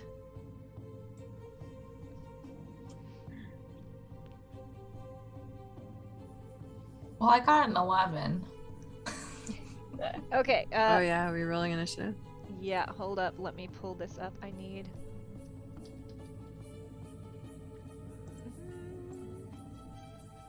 I did good. I did a good. Don't be mad at me. Uh-huh. We're gonna talk about what good you did after. We shouldn't We're even be looking- grabbing this stuff anyway right now. Do you We not want- like money? If we I want like I like money and things that Yeah, are made out of Yeah, money. but we're I here don't- to do a job, not You were just here to do a grab job. money. You are here to help us with said job, or you're not making out of said job. And these are things that are about to be. We just saw the ledgers. These are things that are about to be shipped out. Charity, what If did you they- roll? I rolled an 8. Okay. Edmund.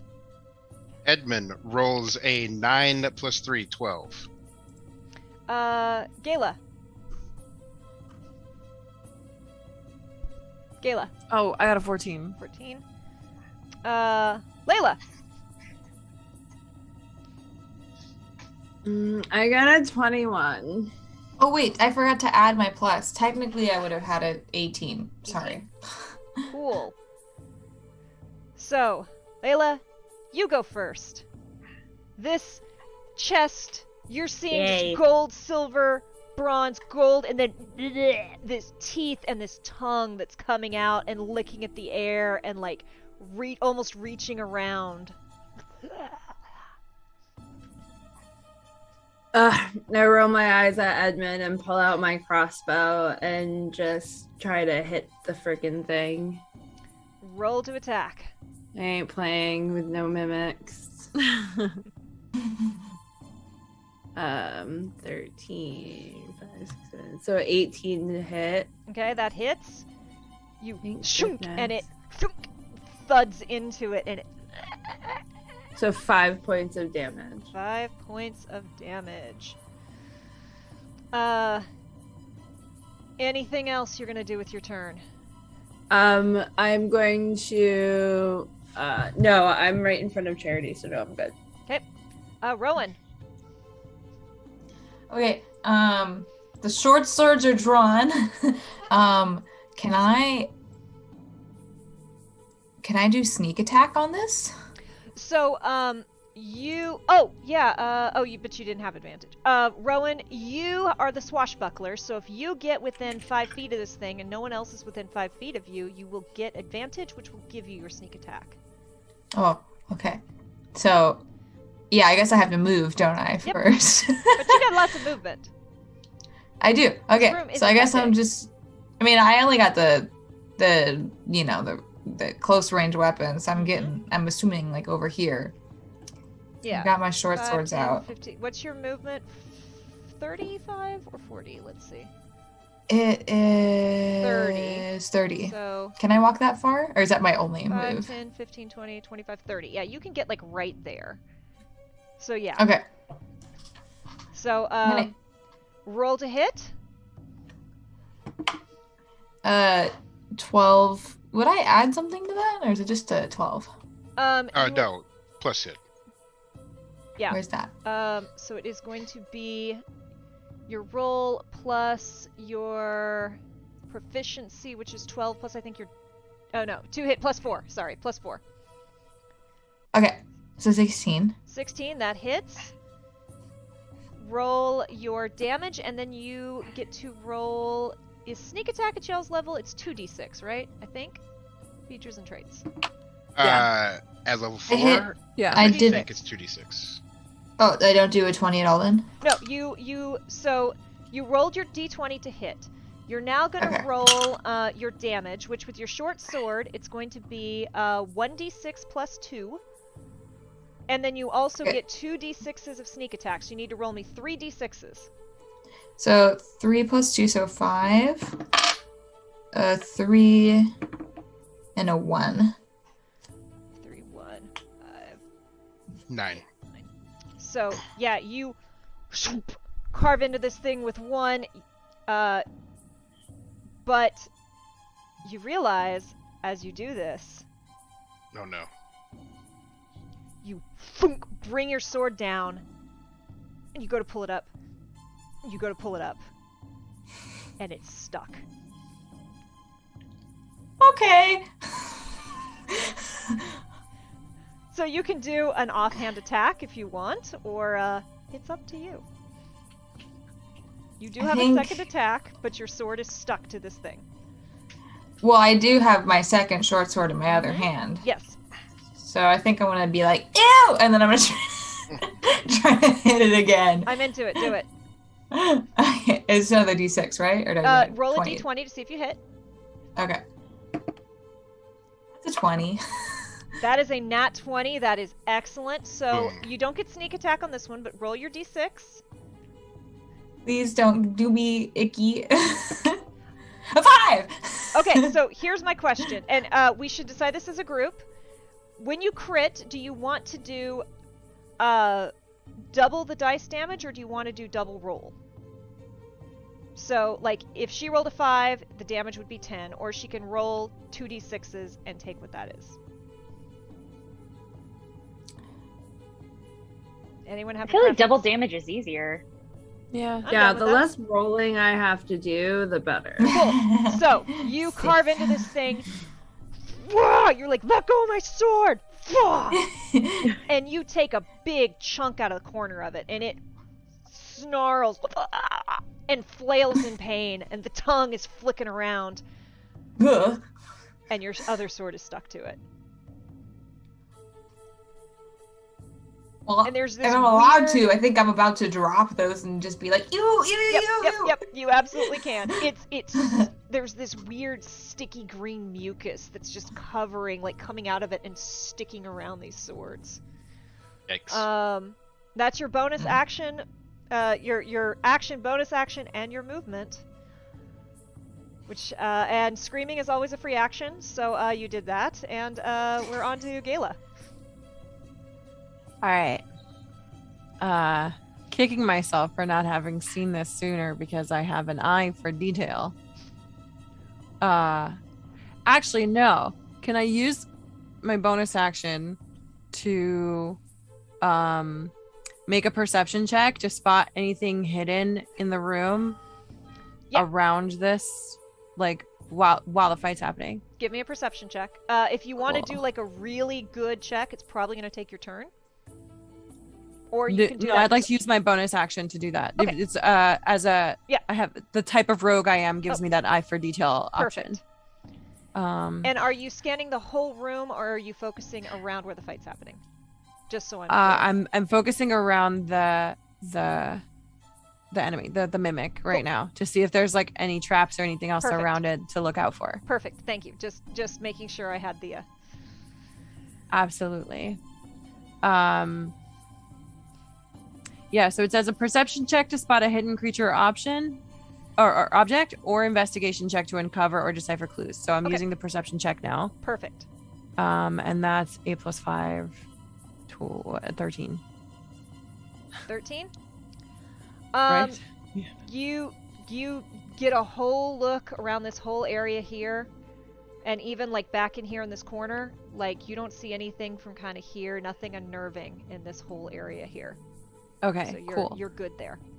Okay. And so with that, I'm going to slide over here to like this side of Charity. Mm-hmm.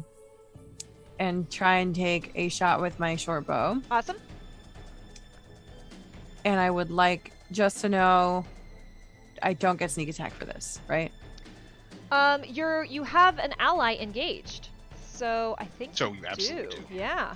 Oh, If you have an ally engaged threatening it within 5 feet, you do get your sneak attack bonus. Interesting. Rogues, If man. I hit. If you hit. So let's go for it. But I don't have advantage, do I? No, you do Forget not how have rogues work. advantage. Okay, No. cool. If you have advantage, you auto get sneak attack. But as a Uh-huh. rogue, there's other ways you can also get sneak attack. Sure. Right, because I didn't hide and I used my bonus action for something else. Cool. All right.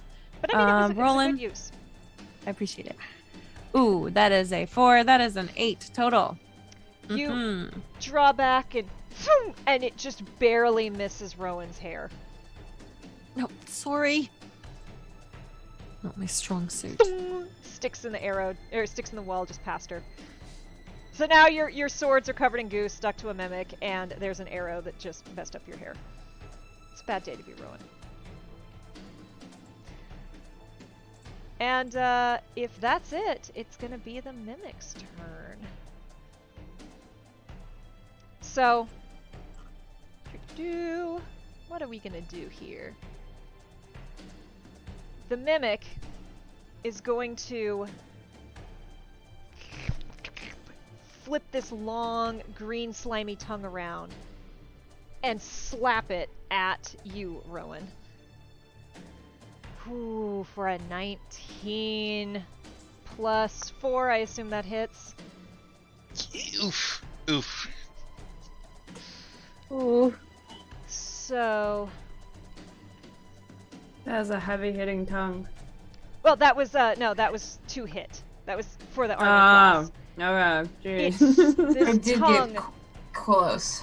slaps across you for 7 points of damage. And Yeah, you that was a feel horrible. you feel this gross green, almost sizzling something. It's not hurting you yet, but it's something green and gross and sticky and almost acidic on your skin as it flips its tongue around. Definitely again. going like. Edmund. Okay, I would like to preface this with player feels awful about this. I'm so excited. Look up, and I look over. I'm like, Rowan, you okay? I'm just like. Absolutely disgusted, so icked out, like. And then I go, neat. And then I continue filling pockets with gold, and the mage hand go. Let's see, how far can I move it in a round? 60 feet. Let's see. Spell. You can move up to 30 30 feet each time you Yeah. use it. Mhm. So point your tool. So like these guys, like how many of these can get it open? Well, I'll In say. a round. I mean, it's flipping them open, but it still takes like an action to flip the thing open, right? Action. Okay, economy. so I'll I say, dip. I'll say you're going quick. You're not like it's a magical hand while you're filling your pocket. So I'll say you can get 2 open. Okay, so since my mage Yes. hand was over here, Mhm. these 2 I'm Okay. going to open. Yeah, you pop these 2 open. More copper, platinum.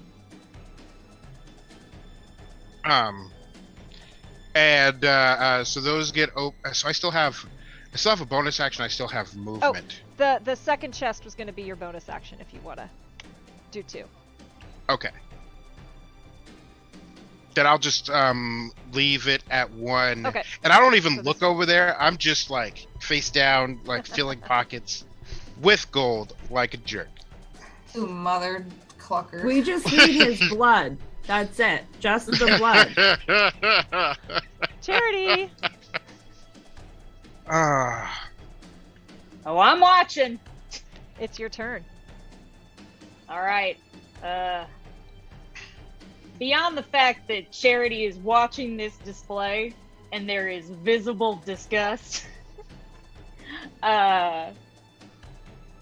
he is gonna point, like very like finger guns-esque, at the mimic, and I'm gonna cast Witch Bolt. Excellent. Let's take a little look here. Oh, sugar honey iced tea. That's a 22 to hit.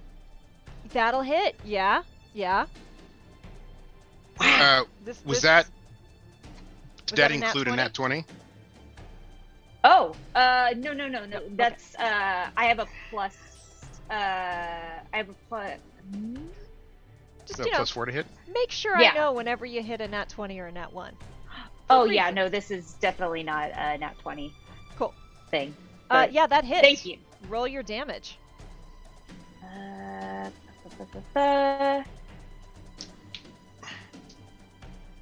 That is 7 lightning damage. 7 lightning damage. So this what color is your what does your witch bolt lightning come out like? Oh wow. It's definitely like a very like kind of fancy sheeny gold look to it. So Like, yeah, this yeah. golden lightning shoots out and like you're real happy real quick, Rowan, that you let go of the swords because you kind of watch it like go up the swords for a minute. And it just and that weird mouth opens super far and you see way down into the throat as it just lets out a yowl of pain and it doesn't look like it's doing very good. And that brings us back to the top of the round with Layla.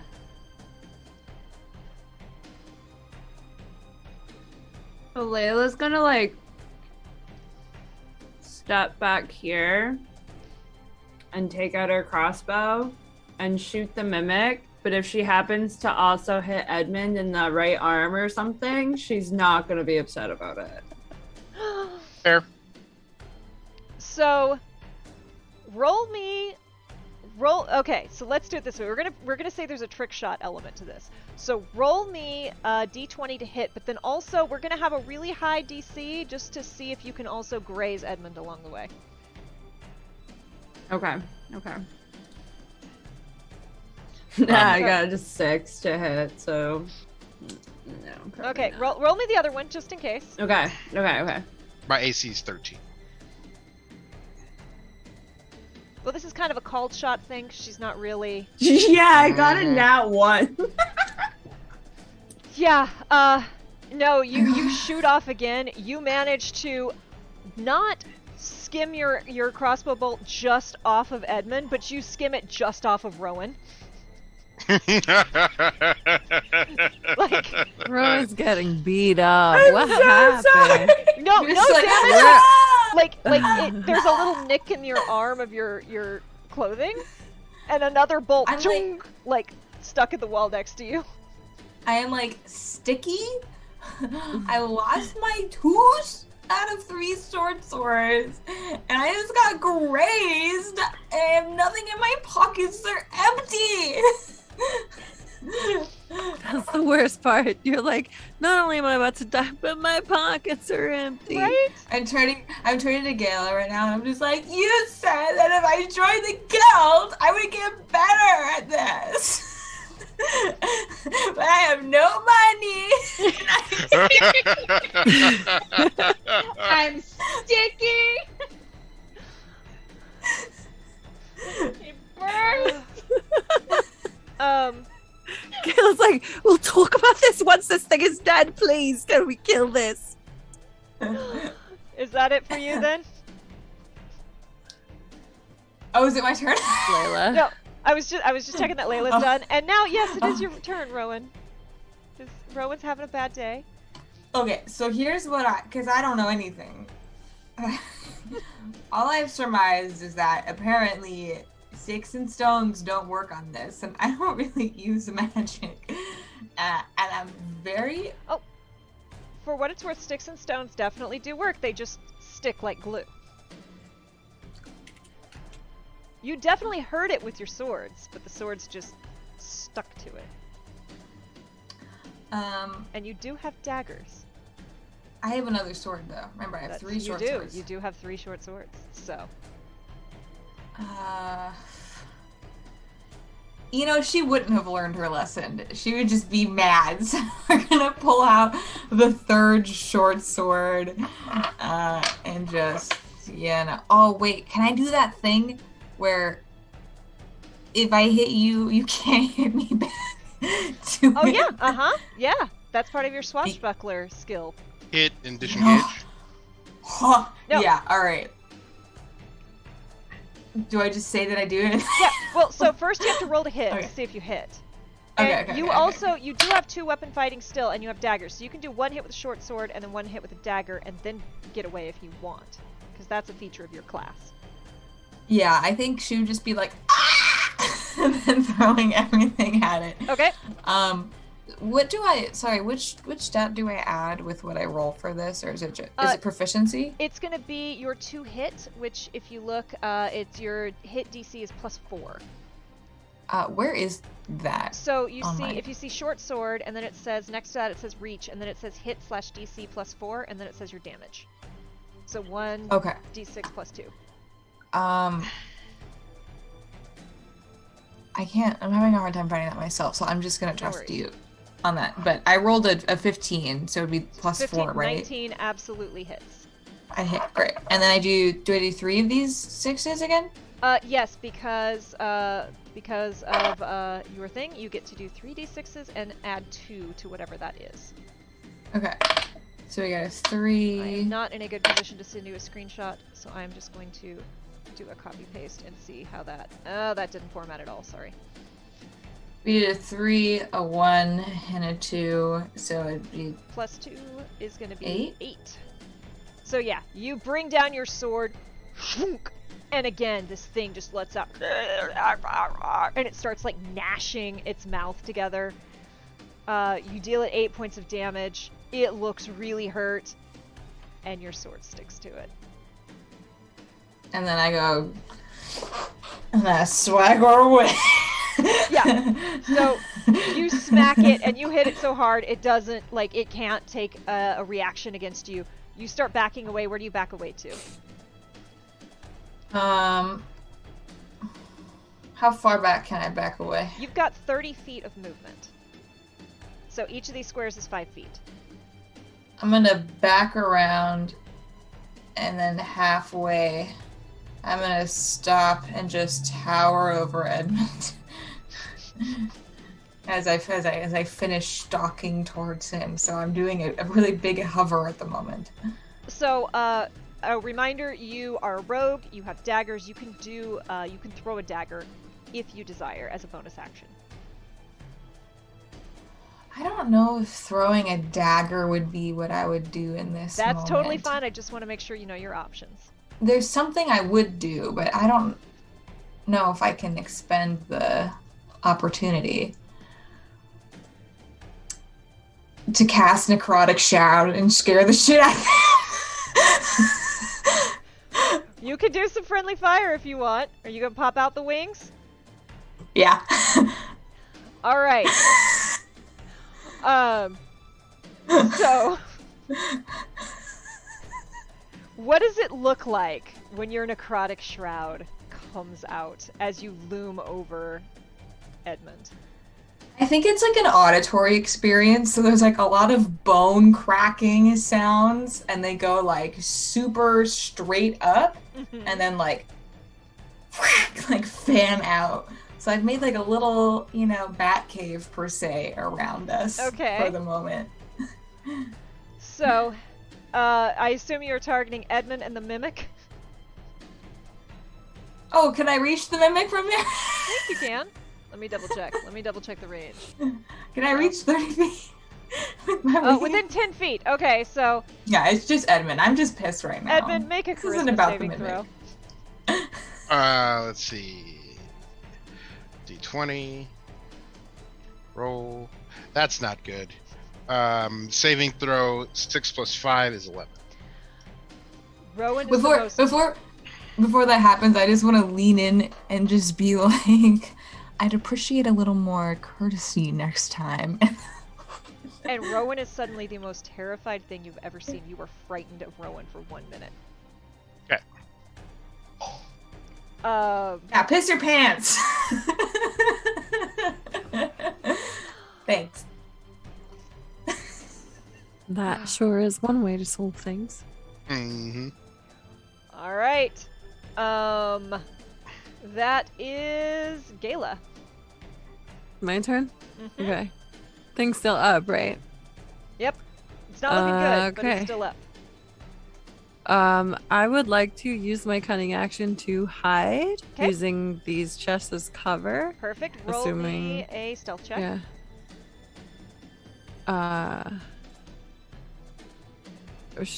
And then that will give me advantage when I attack, Mhm. right? Okay. Oh, yeah, that's a 5. You duck down and you're pretty sure you're hitting. Great. I feel it. And so then I go to attack him with my Everyone short bow else again. sees her be like,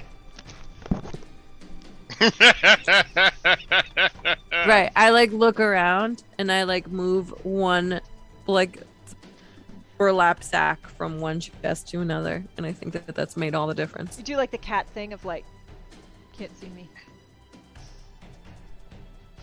Roll to hit. Precisely. Off I go. So assuming I don't get advantage on that. You will not get sneak attack damage this time, but you can still hit. I rolled a 12. Do 8 you on the add die. anything?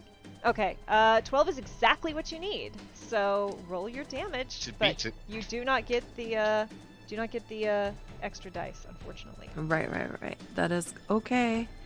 Okay, 1d6 plus 2. Cool. 7 total. 7. It's again making those terrible noises. There's like a green fluid kind of leaking steadily from it. Doesn't look like it's gonna last too much longer. Anything else you're doing on your turn? Any movement? Nope. I will remain quote unquote hidden. Yeah, this thing like lets out again another really unhappy noise, and it kind of does like a thunk hop to here, but then it seems to be like it's like panting, and there's weird green, and that's kind of all it has in it to move, and no one's in its range, so it just kind of stands there and pants at you all. And that's its turn. My poor sad mimic. Edmund. Edmund, gold in hand, looks up at Rowan and goes, ah! And then runs. Just completely and utterly Where does out he of the run to? like out that door into the other room.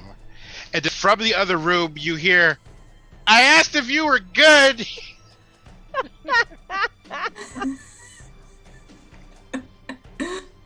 And Edmund has left the building.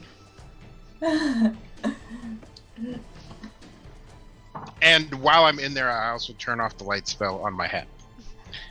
And that's my turn. My head, damn it. Charity. Okay, so one of the things for witch bolts is that I can use my action for every consecutive turn for the duration to do 1d12. Just happens. It just happens. That's 10 points of lightning damage. But before I do that, I'm gonna use my free action to yell at Rowan and say, "Kick his ass, Rowan! He deserves it!" So you Why I oughta? you reach out and call this golden lightning again, and it crackles around this thing, and there's a horrible death wail as the mimic falls apart in this weird combination of splinters and green ooze. And you all are alone in a darkened room because the light spell is no longer in the room or active. And treasure chests stand before you.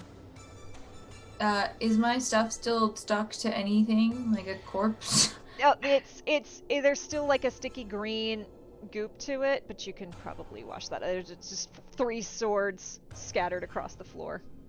As far as like, I did take a little damage earlier, I think. How am I doing now? You said at the moment I was fine, but like... Oh goodness, I hit you for, it was 7 points of damage? Oh, okay. You didn't get hit by the acid effect. Oh, okay. So you didn't take any more damage than what I told you before. Gotcha. Okay, sorry, I just want to update my points.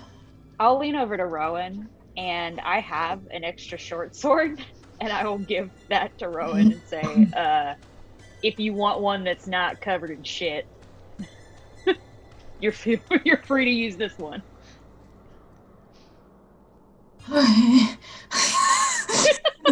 And so she like takes it and just like, and then I just like dejectedly just like stick my hands in like the gold chest and just put a handful of coins in my pocket, and I sheath this short sword and I pick up one of my sticky ones, like,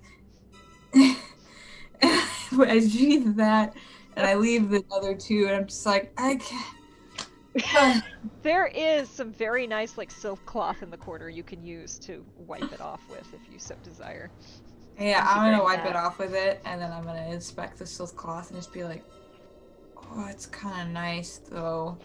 Yeah, So that, Gayla like- leans over to Layla and says, if this stuff is supposed to be shipped out, I don't know if we should be fucking with it in case they like find out that we tampered with it and find out that we stole.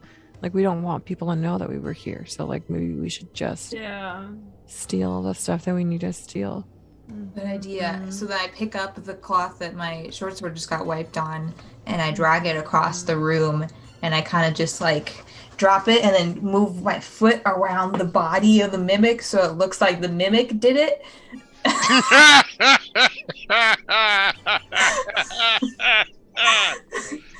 Ooh. No threads left. Question, do you keep up your form or do you drop it? Oh, I dropped it after he ran out of the room. Okay. I was like, let's learn.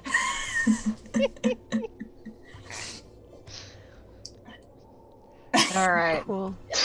So Layla was behind Edmund when Rowan like went all necrotic shroud, and so she's like totally cool on the outside, but like on the inside she's like, mommy sorry, mommy sorry. Mommy sorry. Right. Be Gay is do a crimes. reaction. Be gay, do crimes. That's on point. That is very on brand. Gay is a reaction at all times. At all times. Very good. Gay and encouraged. Advantage on gay rolls in this campaign. But Hell like yeah. on the outside it's totally just like, yeah. You're noticing like the bead of sweat rolling down her ripped bicep as she's dragging the fabric across the floor. She's kicking it in slow motion. Yeah, it's like that slow-mo TikTok where she's just like watching her like do really mundane tasks. All right. So y'all are in a room full of treasure. Edmund is hiding in the other room. You've got a whole house to explore. What are y'all up to? I'd like to investigate the ledger. Okay. The ledgers and the stuff on the table. Whatever has the open books on the tables. I like to take a look at those. Roll me a. Anyone who's scoping the room, roll me perception. Got it. I feel like I got something. Anyone who's like, okay, some shit went down. I got a 12. Okay. Which is I my got a best 9. roll all night so Good far. job. Nice. You had a only nat got- 20. You had a nat 20 at some point. I got you. I got you. I got a 17. Okay. You're looking around. You get a real shady feel off of this. And you get a real shady feel off of this. They look like chests, but they're a little off. You feel like you might not want to poke at those. All right. Roll me your I lean over to investigation. Gayla. I lean over to Gayla, and I put my hand like behind my. I do the thing where I'm like shielding my mouth a little bit, and I'm like, "Don't tell him about those chests. Let's just let him find out." I like the way you think. Roll me your investigation. Oh, me? Yeah. We? It- Okay. If you're looking. Yeah. if you're Ooh, looking- 18 on the die. Plus 18. 7. Okay, so you Ooh. do kind of a quick little cursory look because time is a little short. This is a lot of stuff, but you feel like these are maybe a little bit older. Some of these are kind of laid out, and over here there's some more that are being. These are more shipping receipts. You once again see Dairy Cow. You see Whisper. You see Gold Hand, and some other just really weird, almost discordant names that again aren't making sense, but you're still seeing these patterns. Bucktooth is no longer in these things, so she doesn't seem to be doing business with Bucktooth anymore, whoever it is. A lot of these, they're not the most above board, but they're also not the most shady deals you've ever seen.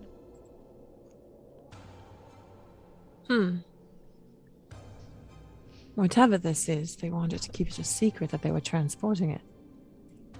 Or selling it. That it was them doing it. Actually, it seems like she's protecting her clients, whoever her clients are. Perhaps she's a dealer of such strange occult items. And her eyes just kind of like go glassy as she thinks about really expensive, strange occult items. Anyway, shall we continue? Yeah. Yeah. Where's that What? piece of shit? Listen, Rowan, you have full permission to do whatever you need to do. So how long has elapsed since Since you the freaked out. mimic died? Oh. And how long between then and now? How much time has elapsed? They've left you unattended, at least as far as this timeline, for a few minutes, because Gayla's had time to dig through a couple books and look through some shelves, and... That's fucking unfortunate, because he at no point did he stop. He's fucking booking. He's probably like almost back to the storm drain. Like he's been boogieing for a while. Question. Oh, you didn't go forward? You went back? I ran back into the room we came from. Oh, I thought you went ahead. Oh. I think right when I went like, where is that little shit? I realized the door out is closed and the one that we came through is open, and definitely said, why I oughta, and I have grabbed my rope and I've made a makeshift lasso, a window washer special for, hooking at the top of the spires, and I'm spinning it like a cowboy, trudging through that room at the speed of light, ready to just... Unfortunately, there is a small trail of gold coins with which you can track it. Question also, how much attention was Edmund paying to everything as he ran? Very little. Okay, He's terrified. you take 8 points of damage as you trigger the magic missile. Oh! Definitely would have forgot that. And the real And question... actually, that's probably where I like Just eat shit? Yeah. You Yeah. just trip? Yeah. take the magic missile, eat shit, and then I'm just like on the floor like a child being like, yeah. And it's real good you stopped at the magic missile because you don't want to trigger the other one. Yeah. Oh, I find him. Probably right? where you find him. Yeah.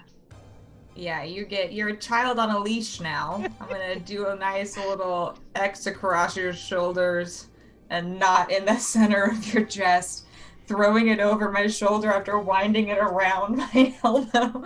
And I am just walking / half dragging you back, depending on how ouchied you are. I'm probably Here, still puppy, like here, puppy. on the floor, like holding my knee while you're dragging me back into the room. Child leash. But also, since you're dragging me back along the same route, I'm finding the coins that I dropped. And so I'm just like, ooh, a penny. Ooh, a penny. Ooh, a penny. I love everyone at this bar.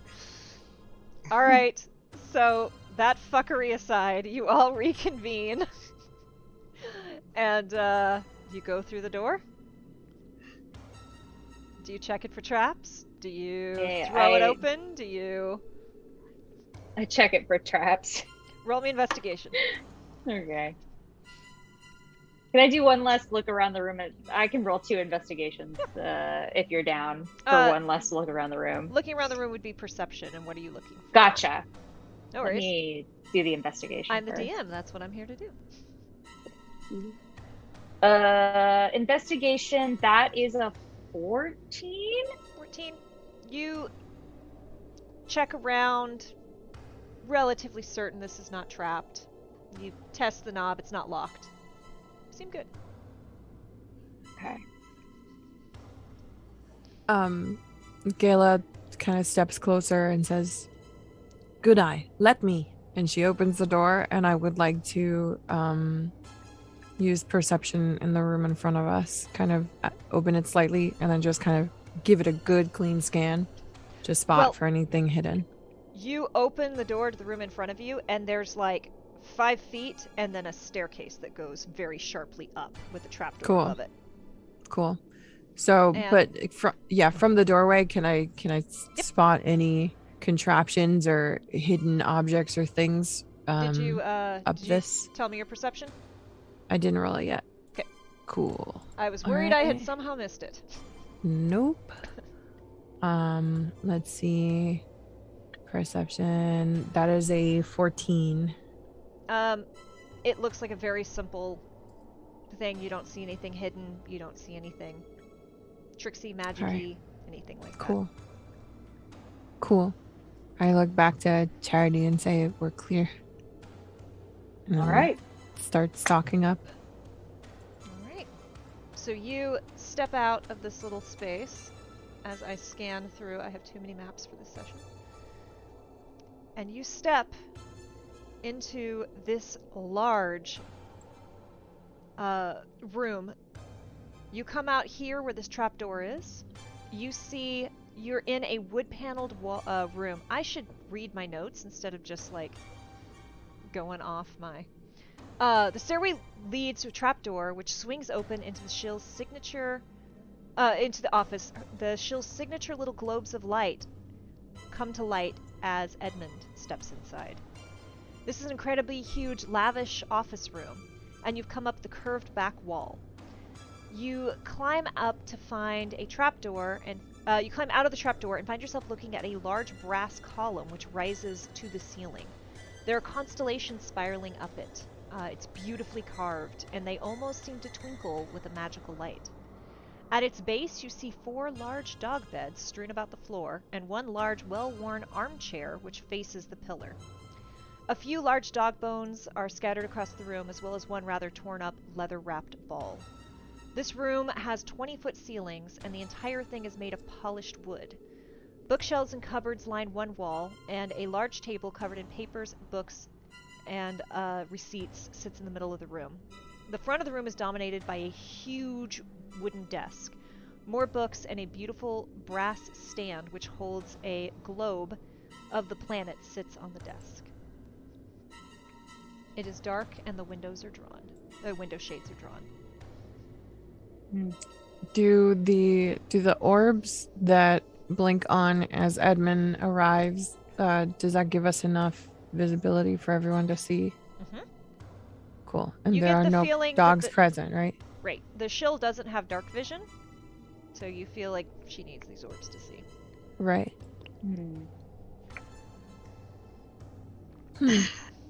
Edmund, you don't remember there being any dogs. How... 2 things. 1, how long is the leash I'm on? And 2, I'm sorry, I just had impure thoughts. How long is the leash I'm on? And how obvious are the dog beds? Dog beds are You have very 5 obvious. feet of slack. At best. Mommy, sorry. Yes. I'm glad someone got there. It wasn't gonna be me, but I'm glad someone got there. Oh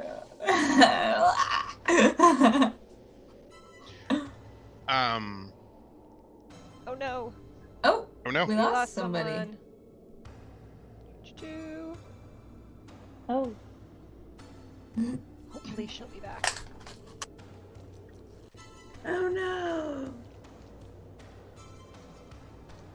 Continue asking your question, David, as we wait for... I mean, my original plan was to like go and like sit at her desk and tilt my hat down and put my feet up on it and act like a jackass. But that's not gonna happen. Listen. Oh no, Charity's giving you a look. Rayla's not too happy either. And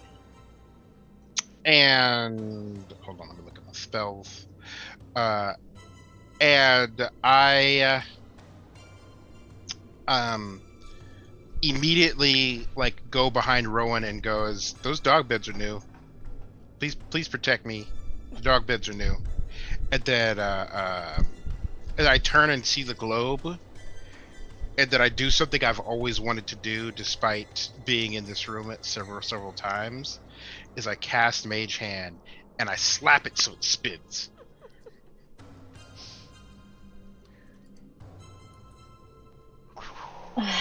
It spins, but it spins slower than you feel like it should. And then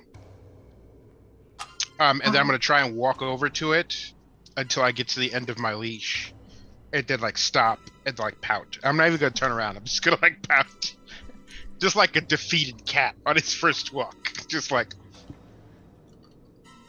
Good. Can I roll for, I guess, with perception to see if I can parse if it seems like the dogs are actually in the room despite the evidence? Yeah. Like, do I notice signs of like active dogs? Oh, where the fuck did my dice go? Oh, but that was a 15 plus 2, so 17. The dogs.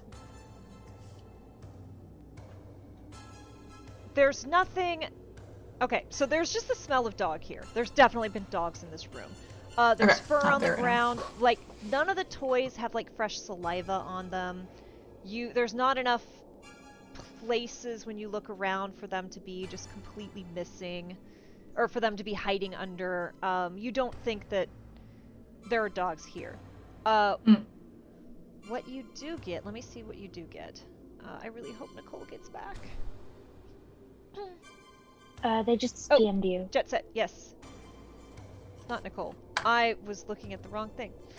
I was looking at the site layout, or the stream layout. and saw the wrong thing. Oh, it looks like they're in the lobby. They just need to be. Yeah. Can you let her in, Jen? I keep forgetting I have that power. Yay! Okay, now I Yay! gotta... Hold on, I gotta fix folks. Because Alright. everyone's in the wrong place. Sorry. No worries.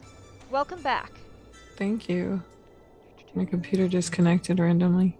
Oh, that's always fun. I love it when that happens. Okay, It's so great. that should be...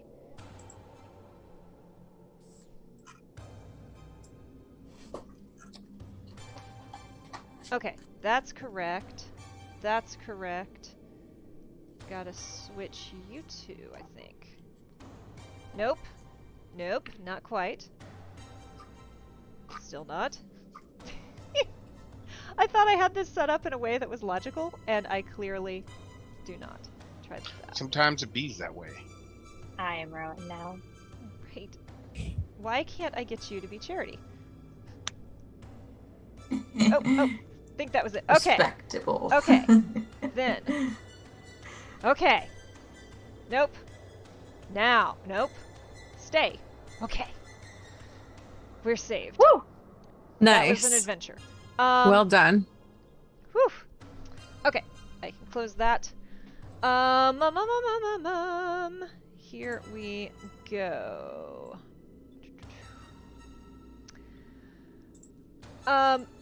You, as you're looking for dogs, while Edmund is being a punk and smacks this globe, you notice that the globe is actually a liquor cabinet.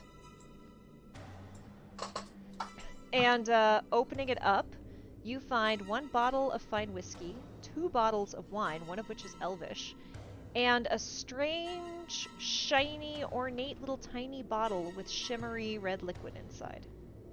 Grab it. I take it. What is it? Give me an investigation. Or you can cast Identify. 20! What is it? You look at this and you like squint and you like focus, and then all of a sudden like your eyes go laser and like the clouds above you part and you know more than you've ever known in your entire life. This is a potion of fire breath.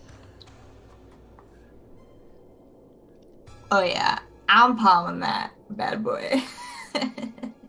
I'm digging it. I had a link to the thing, but my link was broken, so I'm pulling you a new link and dropping it so that you can reference this at any point in the adventure if you so choose. Thank you. Looking around, you see in the far corner there's a really thick, beautiful tome sitting on a huge, ornate Bible stand. The outside walls are all lined with windows. If you peek through, it's still raining, just sheets and sheets of rain still coming down. The house is quiet, other than the rain, though you do occasionally see a bobbing light moving, and you feel like there's people outside patrolling. Okay.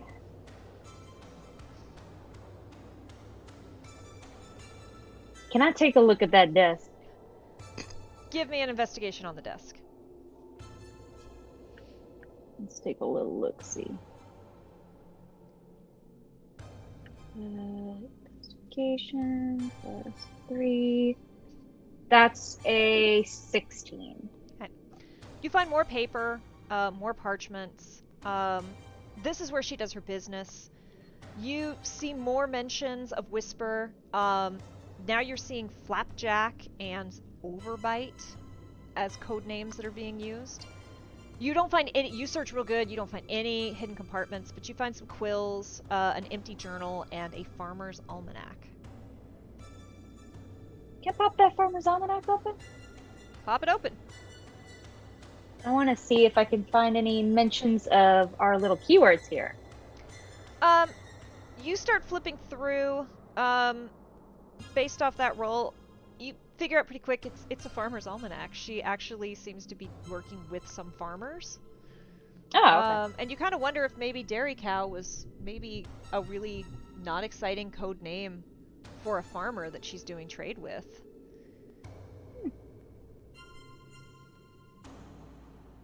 Okay. Well, I grab the papers that mention our new friends, and I just jot them down, and I look over to Gala and say, we got a couple more curious names here, so let's keep an eye out.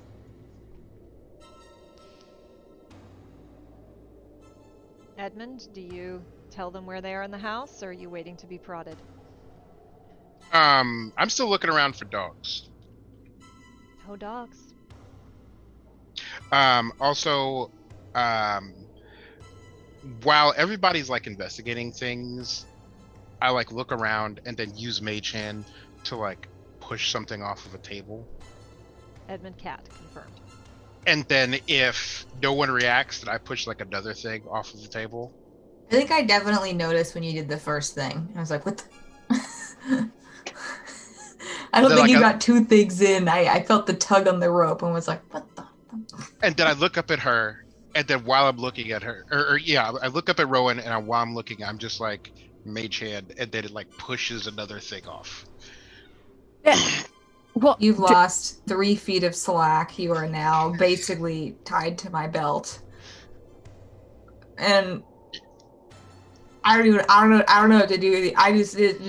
It's been a while since I've done this, so I'm sticking my hand into the treat bag and I'm just stuffing a cream puff in your mouth. I'm just going, sit, stop.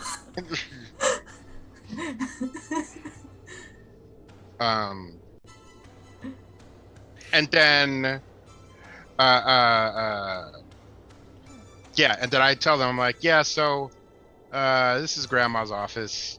And then I tell them that the foyer is connected, or no. So, okay, I will not make you do this. So there's a hallway, and then there's like a storage room here, a water closet, a kitchen. There's a library over here, a dining room, a music room, and then this is the big foyer, which leads upstairs. And like while my mouth is full, I'm like, the good stuff's upstairs. So you guys could go do that, and I'll go back down into the room below this one and wait for you. What a great I don't idea. Let's know. go upstairs. And I just yank the leash. Is I don't it know if I common believe him. is it common knowledge that there's a possibility of patrol outside or movement? Yeah.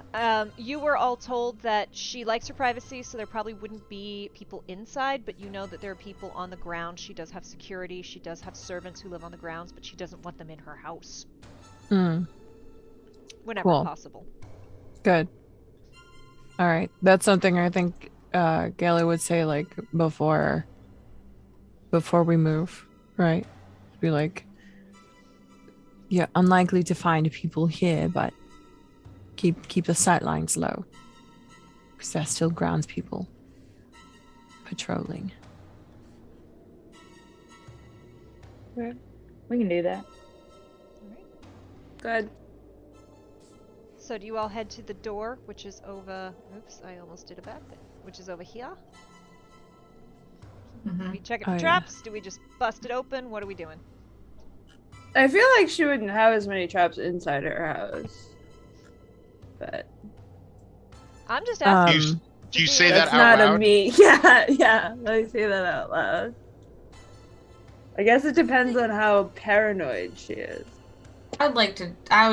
I'm feeling quite paranoid at this point, so I think Same. I would definitely be rolling. This is just perception, right? Investigation. Oh. Please be good. Ooh, I got an 18 on the die. Plus Yeah, 7. I had a 6. Oof. So you see Rowan kind of like, while like stuffing a pastry into Edmund's face, and Gayla, you're just like, moo, darling, here. And you lean and look and search. Looks good, and it's unlocked. So you open the door. Yep. And you see a very long hallway with 3 doors leading north and a large double door to the south. And then one small at the end of the hall where the map says this would be the library, this would be the kitchen, this would be the water closet, this would be storage, and this is the foyer. So through the open door, Gayla kind of looks over her shoulder at Edmund and points towards those double doors and says, is that what you're talking about? While we're here, might I step into the water closet? I could use a brief rest. Pee your pants. You ain't going nowhere. I definitely turn to you and just go, knowing nod. You being Chastity? Is that your name? Charity. These like virtue Chastity. names get wild, y'all. Charity. Just like, yeah. Chastity. Pee your damn pants. You're walking, bud. After that little stunt you pulled with the mimic, pee your damn pants. Listen, I was helpful. No one got bit by that thing because I opened it. Oh, now you don't want to be a piss baby? After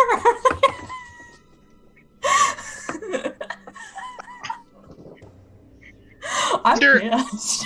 Under Edmund's breath, you hear a no, mommy.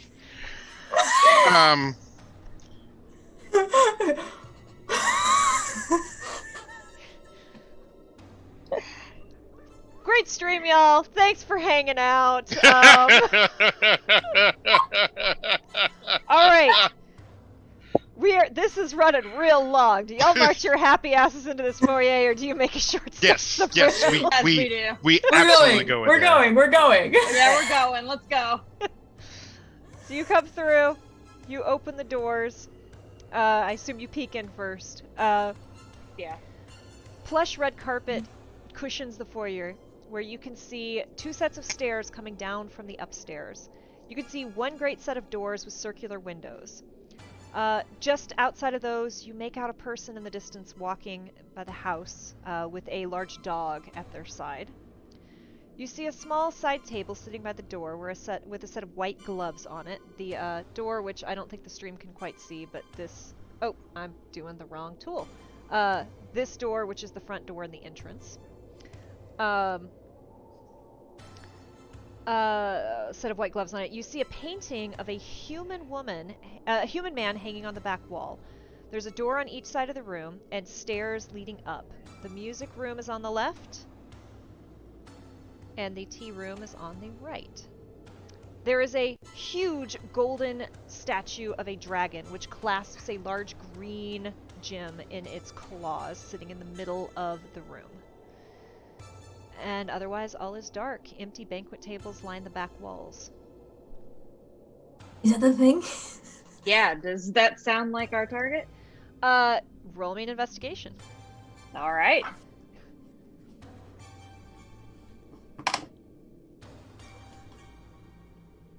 That's a 12. I got a 15. I got an 8. So you're looking at it. This is a very yellow-green gem, and it's large, but it's not quite the size of a human head. So, might be if your information isn't that great. This, I will say, with those rolls, you also get the dragon statue is easily 15 feet high. And you also, at the base of this golden statue, see a strange little symbol carved into it that looks arcane somehow. Bring the blood bag. Oof. I'm bringing him. Layla pulls out her dagger. Don't stick me, please don't stick me. Oh, would you like to stick yourself?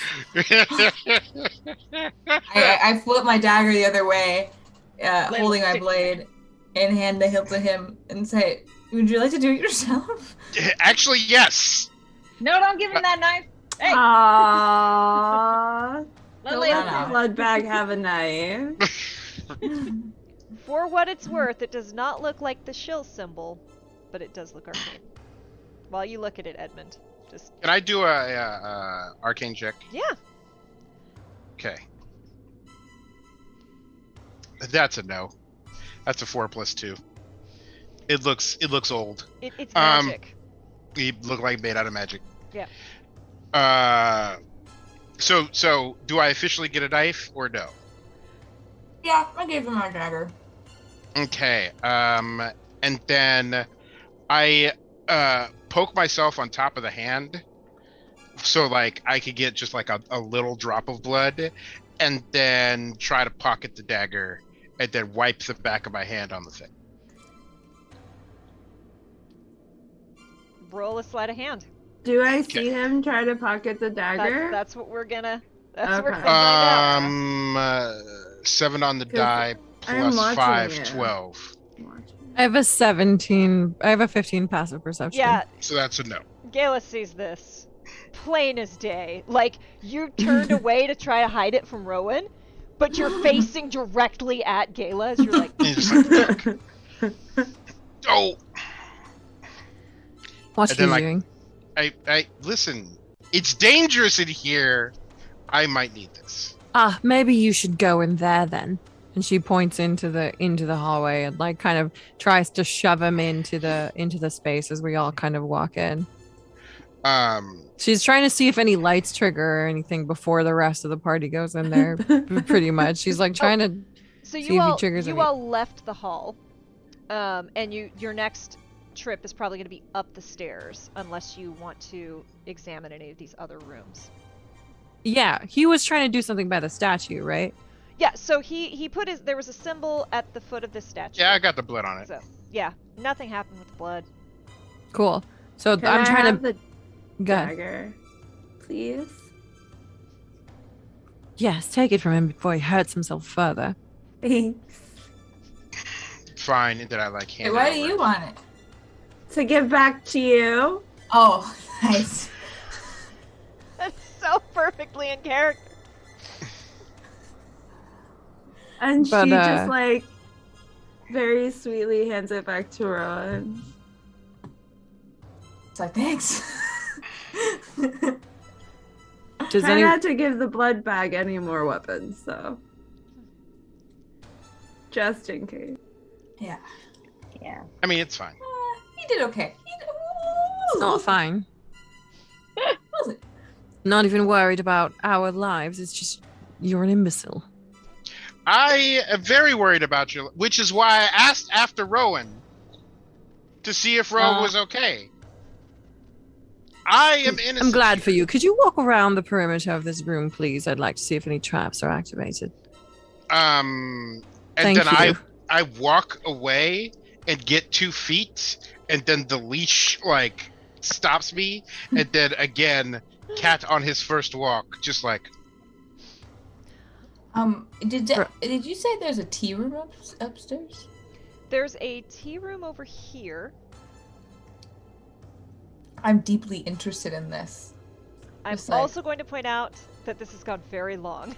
Wonderful. However, I would love to say you all investigate the tea room, but we may need to move things along if you want to, like, resolve this tonight.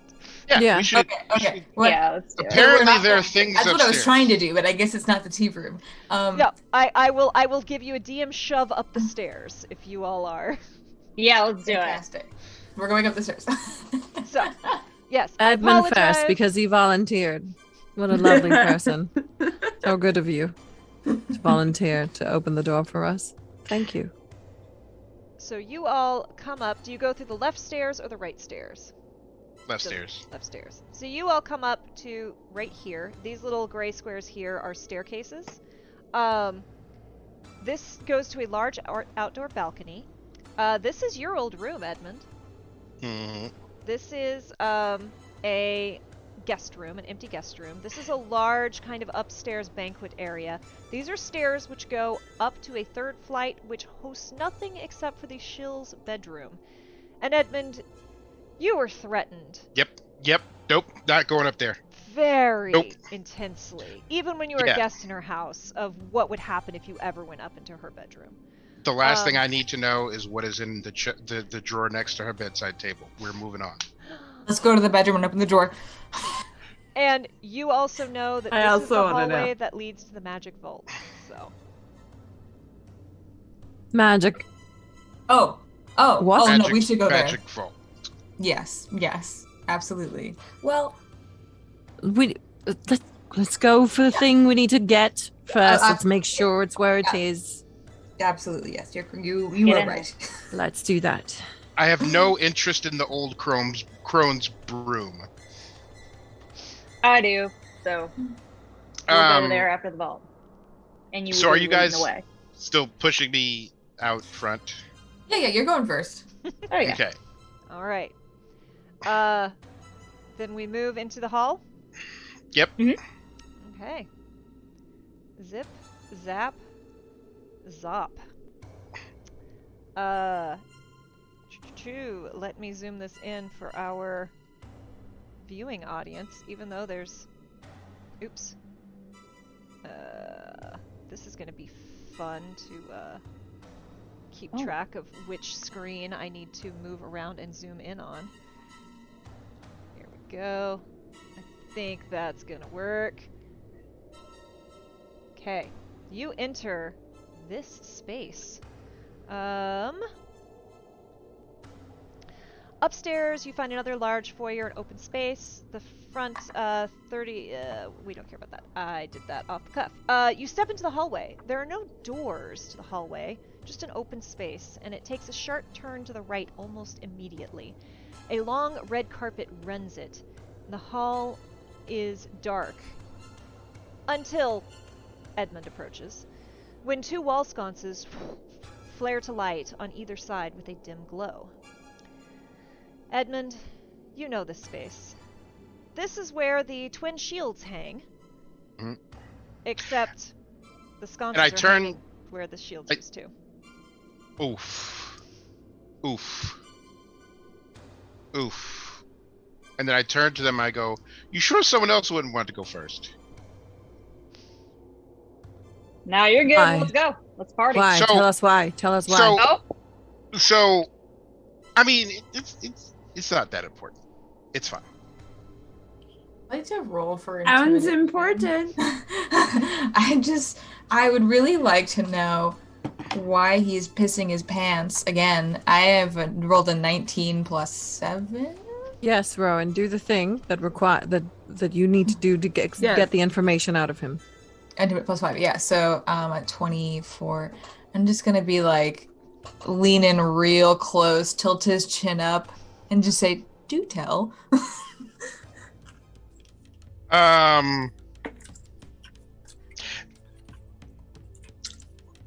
One, ma'am. Two, Edmund is feeling things that he's never felt before. Edmund found a shred of respect in there. This is amazing. Edmund is discovering some things about himself today. Maybe gambling isn't the only thing he wants in life anymore. But he then tells you there used to be a secret switch to disable the traps that were up here, and I don't see the secret switches anymore. So I've helped you guys as much as I can, so I'm just gonna go back downstairs and wait. You keep saying that like it's going to be different every time. I mean, Yeah. you know, it'll be fine. Like, like the magical beast, like you guys could take care of that, and then you could go steal the thing, and then we'll all profit. It'll be good. You don't want to steal the thing?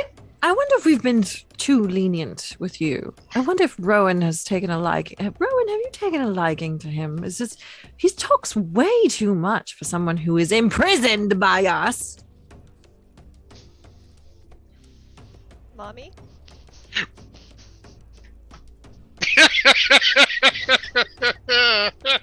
Maybe the leash should be a little tighter. Do you want to hold the leash? No, absolutely not. And he doesn't want me to hold it either. I'm feeling very nervous, and I'm suddenly. You can do it. And I loosen the slack, and I'm gonna drop a boot in the middle of his back and make him stumble forward down the hall. Wonderful. He's going. And here we go. Let's do it. So, yes, you stumble in, Rowan. Not Rowan, Edmund, and familiar orbs light up in patterns down the very center of this hallway. As you step forward, familiar orbs begin to light up 10 to 20 feet in front of you. This hall stretches 80 or 90 feet in front of you, but it's hard to focus on the length of the hall because it's lined with countless strange and often off-putting items. Objects of horror and beauty are settled next to each other in a jumbled collection down each side of the hall. Paintings line both sides of the wall, each one more settling than the one before. Some objects are huge and spill out over onto the red carpet, making it a narrow passage. As you look around, you see a fish skeleton that you swear looks back at you. A stuffed bear-like creature, but it has antlers and a viper's head for a tail. There's a shelf which seems to have what looks like a jar with a pickled unicorn fetus inside it. A huge golden statue of a devil, which looks eerily like an altar. There's a painting of two monstrosities fighting each other, and it seems to faintly glow. Another painting is of two people crying over a grave, which is filled with blood. It continues. You don't quite know where to look. There's so much. Edmund, you've seen this stuff before. At least most of it. There's new things here, but you're still just overwhelmed by it all. It's like, yeah, the time knife, we've all seen it. Yeah. So what do you all do? well, let's keep going. If nothing looks particularly like it's gonna jump out and kill us, let's keep moving. I agree with the boss. Drop yourselves on the map in the order that you're gonna go.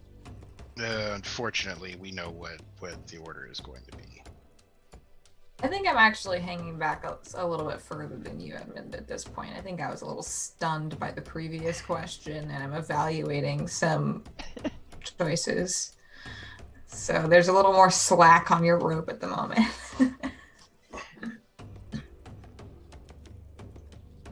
I'll be behind Rowan. Edmund's trying to figure out if he's disappointed or relieved that there is slack in the rope. So Which one is Edmund? Which hat? yes. Had it, it's yeah. up here. So I'm this one. Beep. Oh, you're all the way back there? Okay. But Yeah, y'all I'm are still like- tied by rope? Okay, cool. Great. And maybe the rope is not. I have to be a little bit closer because the rope. I'm like, here. Realistically. Sweet. Oh shit, my bad. So you start making your way carefully down this hallway. You see 2 doors on either side. And as you approach, more orbs light up, allowing you to see more of this hallway. Whoever is leading, if you would like to make me a perception check. I would, because I don't want to die. That would be a 4. 4 plus, not enough. Perception, 4 plus 1. Okay. So you continue along carefully. Let's see. I'm trying to keep an eye on all of you. I would also just like to say again that I have my eye for detail, which lets me That's right. perceive hidden objects or things, or potentially investigate for clues. I'm happy to investigate for clues. Yeah, if you want to, keep an eye on this and keep rolling for perception and keeping an eye out as you go. Sure. In this, the eye for detail specifically says it lets me make an investigation check to uncover or decipher clues. So I would like to try that. Yep. Roll me some investigation. Let's do it. 11 plus 7 is 18. You are going along, and God, I have to keep track. There's one I can point with, and one I have to move for the stream, so it's Yeah. fun. As you continue along, you see a little something peeking out from underneath the carpet right here. It looks like there's something in the wood. But you don't really know exactly what it is. You notice it, Edmund does not. She kind of leans over Rowan's shoulder and goes, "Bestie, Layla, look over that. Did you see that?" Now that she What's points that it look out, like? you all see it too. There's weird etching. It looks like the carpet was supposed to cover it, but it doesn't quite cover it all the way. Should probably have him check it out. Arcane in nature? Okay. Yep. Arcane. Yeah, 9 plus I know. 2 is 11, so no dice. It scratches on the floor. She was probably doing some spell at some point. She doesn't like it when, as cluttered as this place is, she doesn't like it when it's dirty. Mm-hmm. Yep, looks like floor. Charity, He's mocking. Are you doing Yeah. anything? Yeah, I'll do an Arcana check real quick. Because you also know magic, which is why I'm giving Charity this option. Oh, yeah. That is a cool... 15. Team. This is the edge of a spiral writing of a magic sigil of some sort. And you don't know exactly what it does, but it has something to do with gravity. And Shit. there is enough space that you all can kind of shimmy carefully around it and avoid stepping into the sigil if you want. But this is definitely some kind of spell that has been slightly hidden. All right. I'll look back at everybody behind me and just be like, that looks like some kind of gravity well. We want to keep away from that. So keep close to the wall. So you all continue forward and you clear your way to here, roughly. You can move your tokens as you like. You reach a second pair of doorways, one on each side of the hall once again, and the weird objects continue. There's a 15-foot eel mounted on this wall, preserved. There's a leather book, which looks like it has a face, and you swear you hear a faint wail as you walk by it. There's a painting of a landscape with a unicorn rearing up. It's actually kind of nice. There's a lion-like creature with cloven hooves and wings and eyes like a viper. You, on one side, see a pile of gold and treasure, and there's actually 2 swords sticking out of them. And there's a painting of a man on a throne, but the throne is made of gilded food. Layla, you've studied the blueprints of this house. You know this layout. This hall shouldn't be this long. Your spatial awareness is already starting to be thrown off. This does not fit within the confines of this house. It's a TARDIS. So I lean into Charity and I'm like, I know I kind of messed up with the map earlier, but I don't think this hallway was originally this long. Yeah. Something's not adding up. Yeah, something seems reality bendy with this one. If we haven't, let's keep a sharper eye out for any more etchings on the floor and keep moving, but this is not ideal, especially if this isn't, your information is good. Like, what if she knew we were coming? Well, the sewers also had this issue, right? We were walking for a long time. It could have been, could just be a trick to confuse us. Let's just keep going, see if maybe. Okay. Let's just keep a sharper eye out. There's no way for us except forward. Let's just keep a close eye out. Sounds good. Just Ayo, blood bag. This seem familiar to you? Some of this stuff is new, but I've definitely been this hall before. Like, I trained down at the end of the hall in the magic vault. That's where I learned like cool stuff like this, and then like mage hand knock something over. You gotta stop doing that. You feel a faint Pick rumble it up. of something as you knock it off. Like the whole floor seems to rumble for just a moment.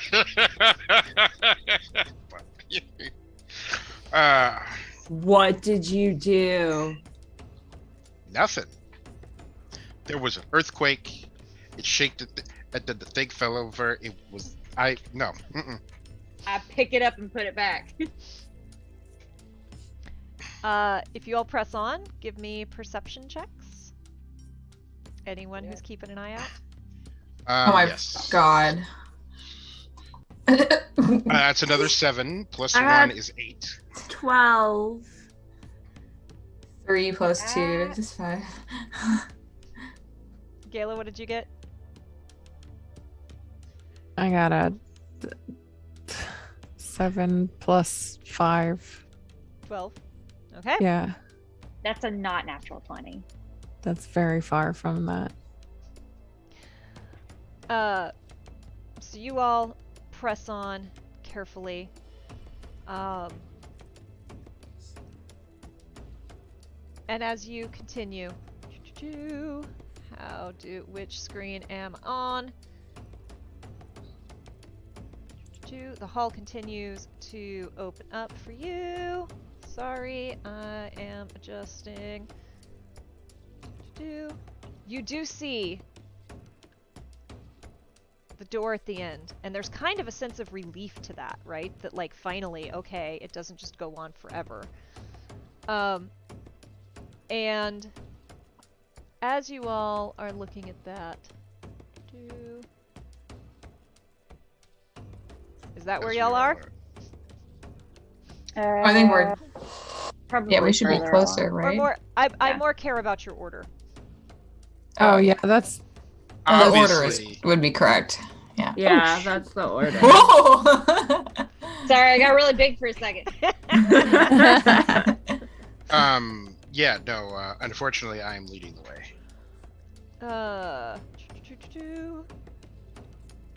You step forward, Edmund, and you feel like a gust of wind hits you and sends the chandelier above you flying and rocking.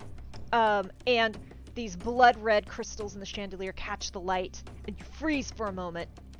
And nothing else seems to happen, but these crystals tinkle as the chandelier slowly starts to settle down.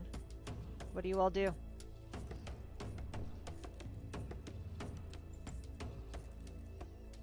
The chandelier. The chandelier Where is it? shakes. It's directly above Edmund. When he steps directly under the chandelier, wind hits his face. The chandelier rocks and goes wildly, but nothing quite seems to happen. Is Charity also under the chandelier, or are you outside of it? Charity would be either right underneath it or just outside the cusp when this happens. Okay.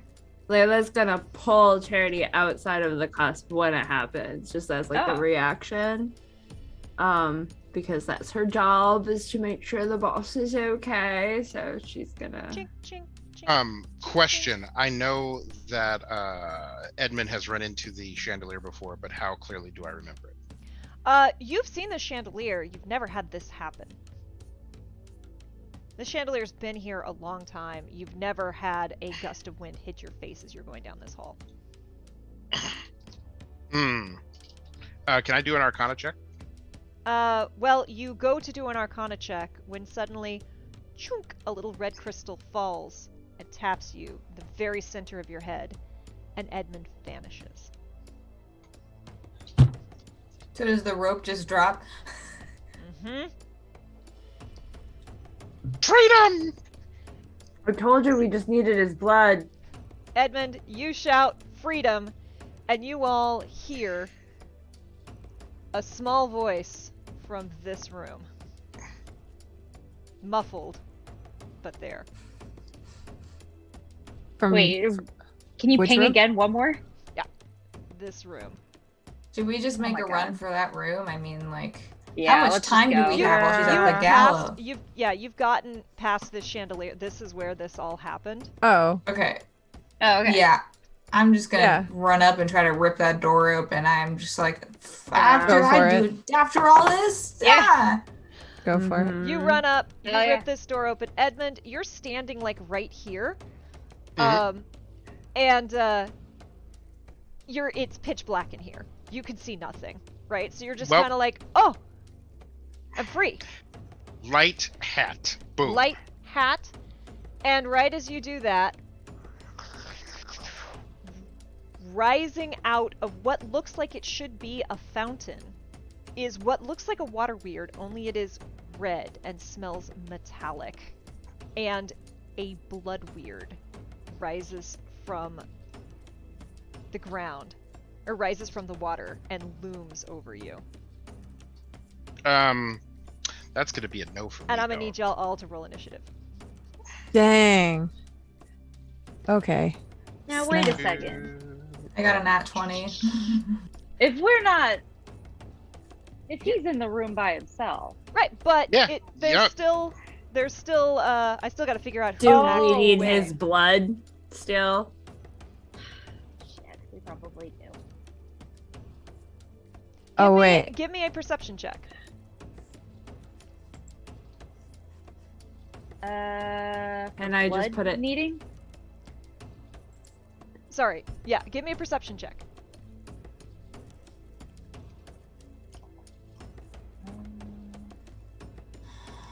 Sugar Shack. That's a 9. Yeah, I got 11. You don't need that much. There's a symbol in the middle of this door that looks very familiar. Oh, This door? This door at the end of the hall. dang it. God dang blood bag. All right, are we What still if rolling I for just- initiative? Because I did do a nat 20. Yes, sorry. Who had the nat 20? It was me. Okay. Nice. Okay. Give me Layla. 8. 8. Rowan had a nat 20. Gayla? 14 total. 14 total. Edmund? 5. 5. And Charity? That is a 12. 12. Okay. So Rowan, you act first.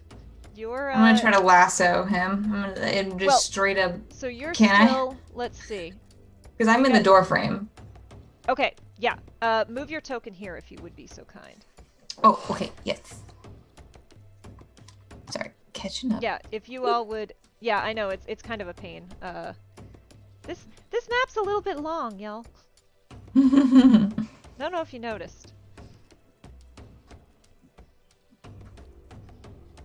Okay, so let's see. That is 5, 10, 15, 20, 25, 30, 35, 40, 45, 50, 55, 60, 65.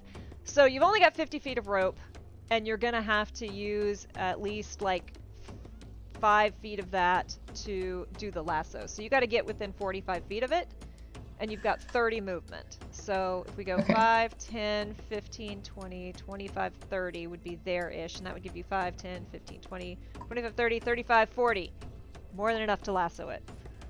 Alright. I do lunge forward. I'm spinning my little lasso as I do. What would this roll be for athletics?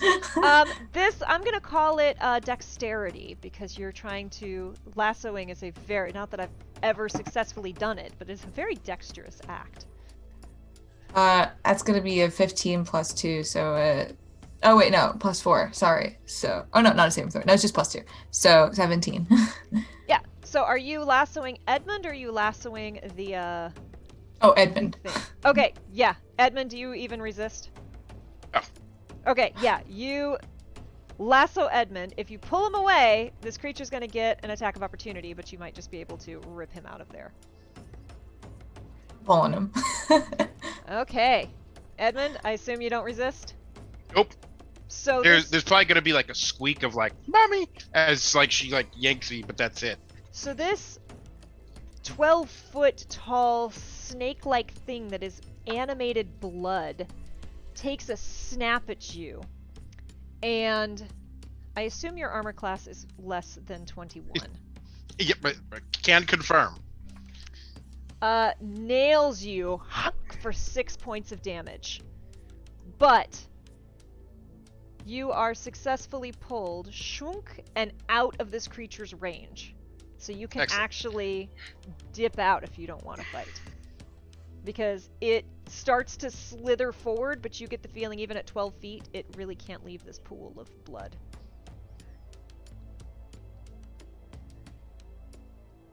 So yeah. Yeah, dab on. I'll dab on. Yeehaw! Y'all scurry on back out. Just so you all know, let me find it here. This room that you stepped into, it's surprisingly brightly lit, and this is a private library. The globes bathe the library in warmth after Edmund enters it. The walls are lined with desks and topped with bookshelves. Books, papers, and candles dot every surface. Compared to everything else, this place is in surprisingly good order. And you do hear the soft babbling and running of water from the far corner. But you all know, because of how you entered it, that if you get near it, a big, scary snake made of blood comes out of it. And, you all... Let me just make sure. You are right. You are so close to the door. There's, again, that last pair of doors on either side. There's, on your left, a giant egg that's gold and studded all around it with jewels. Again, that chandelier with rubies. There's delicate china, but you look at it and you realize it looks like it's made out of bone. And finally, at the end, are 2 double doors And Edmund, as you're pulled out of this room, bloody and covered in blood because this gross blood weird took a bite at you, you see the two shields at the end of the hall. Bitch. And before you stands two double doors made of wood with a panel in the middle with the symbol of this shield. So I go up into the shield, I reach my hand under there, I feel around for the switch. Do I find the switch? You find the switch. Okay, well I do the unlocking rigmarole. You gotta pull the shield back, get your hand under there, pull the switch, tilt the shield, and then settle it back down for it to be So I do that. And then I reach into the bloody maw of where the thing hit me, and I turn and grimace at the whole group, and then swipe it on the door, and then go, okay, now can I go? Hell no, you can't go yet. Damn. The symbol. Put some of your blood in this jar first. No. Then you can't go. Let's just wrap this up.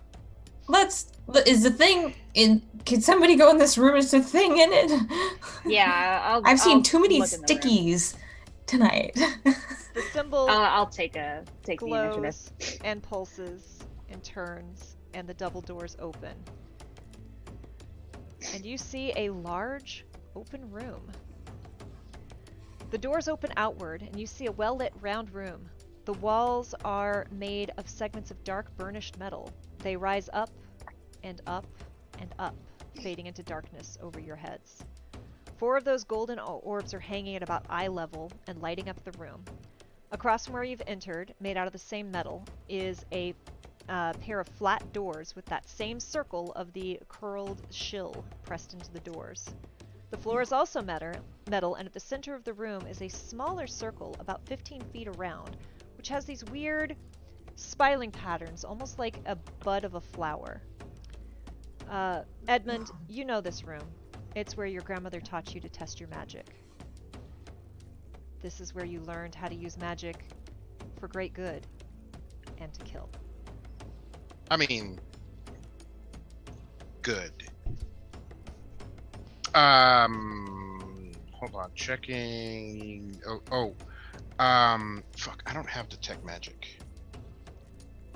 Well, you would also know that this whole place is probably going to resonate with magic. Yeah, for but I'm what worried it's about worth. alarm, because I know that Granny casts alarm all over the place. But if we could just grab the stuff and go, we could probably get out before Granny could get her hands on. Okay, do I remember Magic Vault? Do I remember the big thing in the center of the room? That's always just kind of been there? No, correction. No, that was not there the last time you were here. This is a new addition. It's very strange. I mage hand and dink it, and while I'm doing that, I'm like, if you want the good stuff, it's upstairs. Oh, good stuff's here. Oh, good stuff's here. Yes. Good stuff. This is her cabinet that she didn't even let you into back here, behind those double doors. You Yeah. dink this, cling.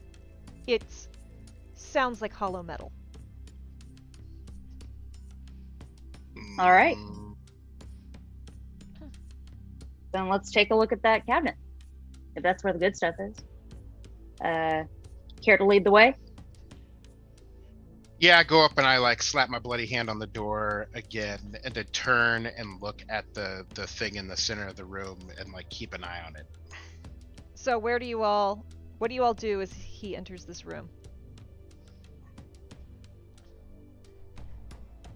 Give me tokens. I'm watching him very carefully. Yeah, I'm right up on him, I think.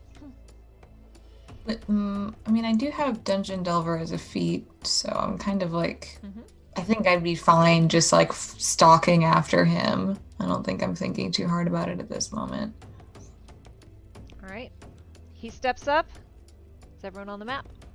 Put your tokens on the map. Sorry, y'all. I know I'm it's on going there. long. I'm trying We real got a hard. scrap. Trying real hard. Doing it. You slap your hand on the wall, on the door, and they start to open, but at the same time, slam! The doors behind you slam shut. Of course. And from echoing above, you hear Gross. as something unseen stirs in the rafters above you, but it's not here yet. The doors open, and inside you find a mostly empty cabinet. However, at about waist height, there is one shelf which contains a few items. In the center, to the left, is a huge green gem the size of a man's head. The center right, there's a leather-bound book with a big green sigil carved into it and a heavy lock on one side. To the far left, there are 3 orbs, one green, one red, and one black. And to the far right is a necklace with a gold chain and a very large eyeball charm on it. The sounds from above continue and slowly grow closer. All right, y'all, let's saddle up, get this shit, and get out. I'm gonna pull open my bag and just grab the ledger and the gem. Anybody else want to grab this shit? What Can I what roll else is What are we for taking? perception anything for else? eyeball necklace? I want to know what that is. Would I maybe know if I stared at it? You could, so you could roll an investigation to see, like, if, but really if you want to know if it's magical, you need Arcana, or investigation if you want to try to figure out, like, its value. I can lend you one if you need it. I think I'm gonna roll for investigation, even though both are -2s for me. That's a 14, so a 12. Not the worst. It's pretty gaudy. Obsessed. I take it. So you grab this necklace. Anyone else? so could you just give me a once over of what's in the room again? So in this you see, sorry, I scrolled down too far. In the center, side by side, there was the big Kraken's Eye jewel, this huge human-sized head green jewel. There was a leather tome with a green inlay on it and a heavy lock. Charity grabbed both of those. To the far left, there were 3 orbs, green, black, and red. And to the far right, there was that eyeball necklace. And to the right, on the wall, you notice there are 3 levers. A left one, a center one, and a right one. Ooh. Pull the lever, Kronk! Yes.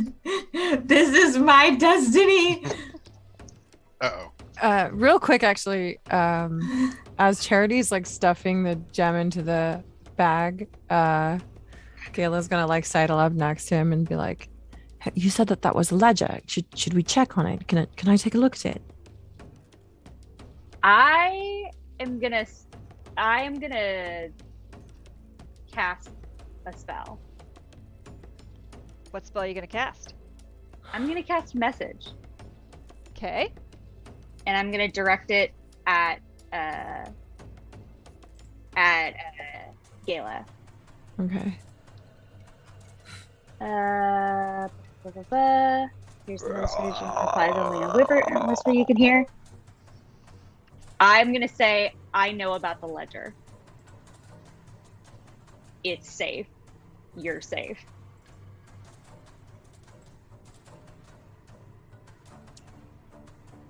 No time to talk now.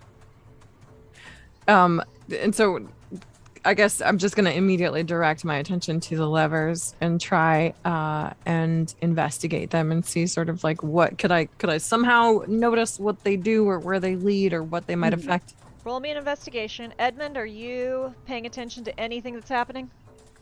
I'm I paying think I'm attention. definitely also by the levers too. I'm deeply entranced by them, and I may be trying to make eye contact with you right now, Edmund, while I'm hovering a hand over him. Um. So, I'm checking my notes. I don't know anything about. You were never allowed in this cabinet.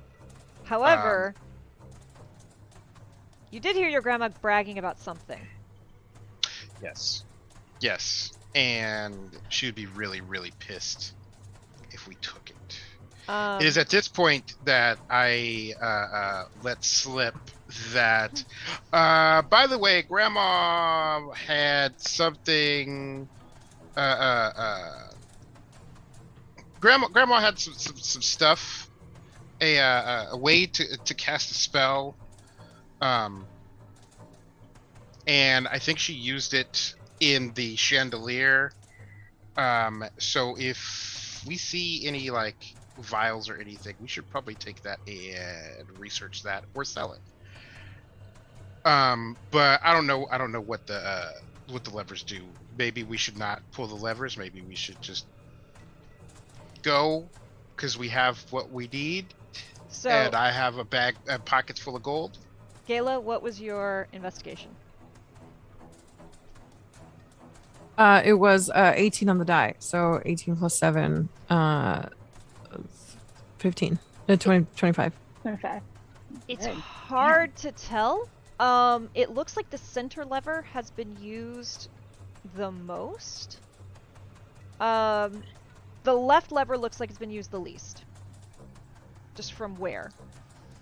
About this time,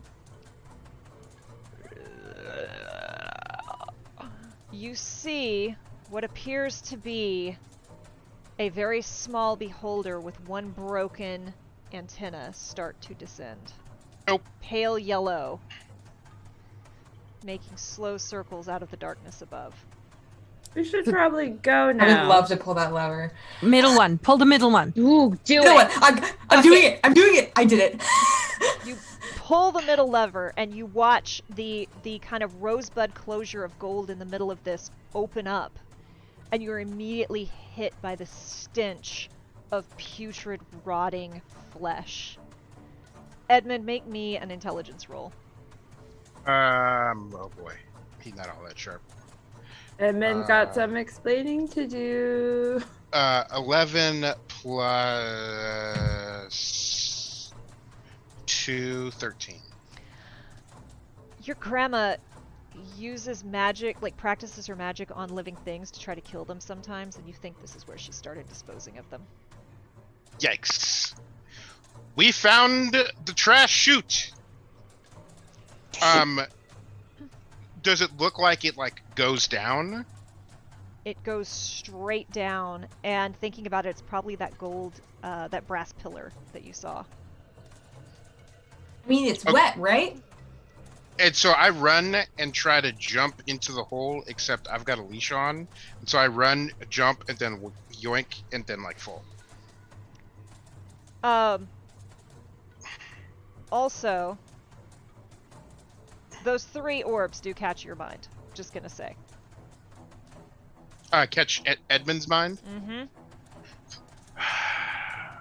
I'm drawing a blank. They as look, to what. they're glass Oh! shells. They're yeah.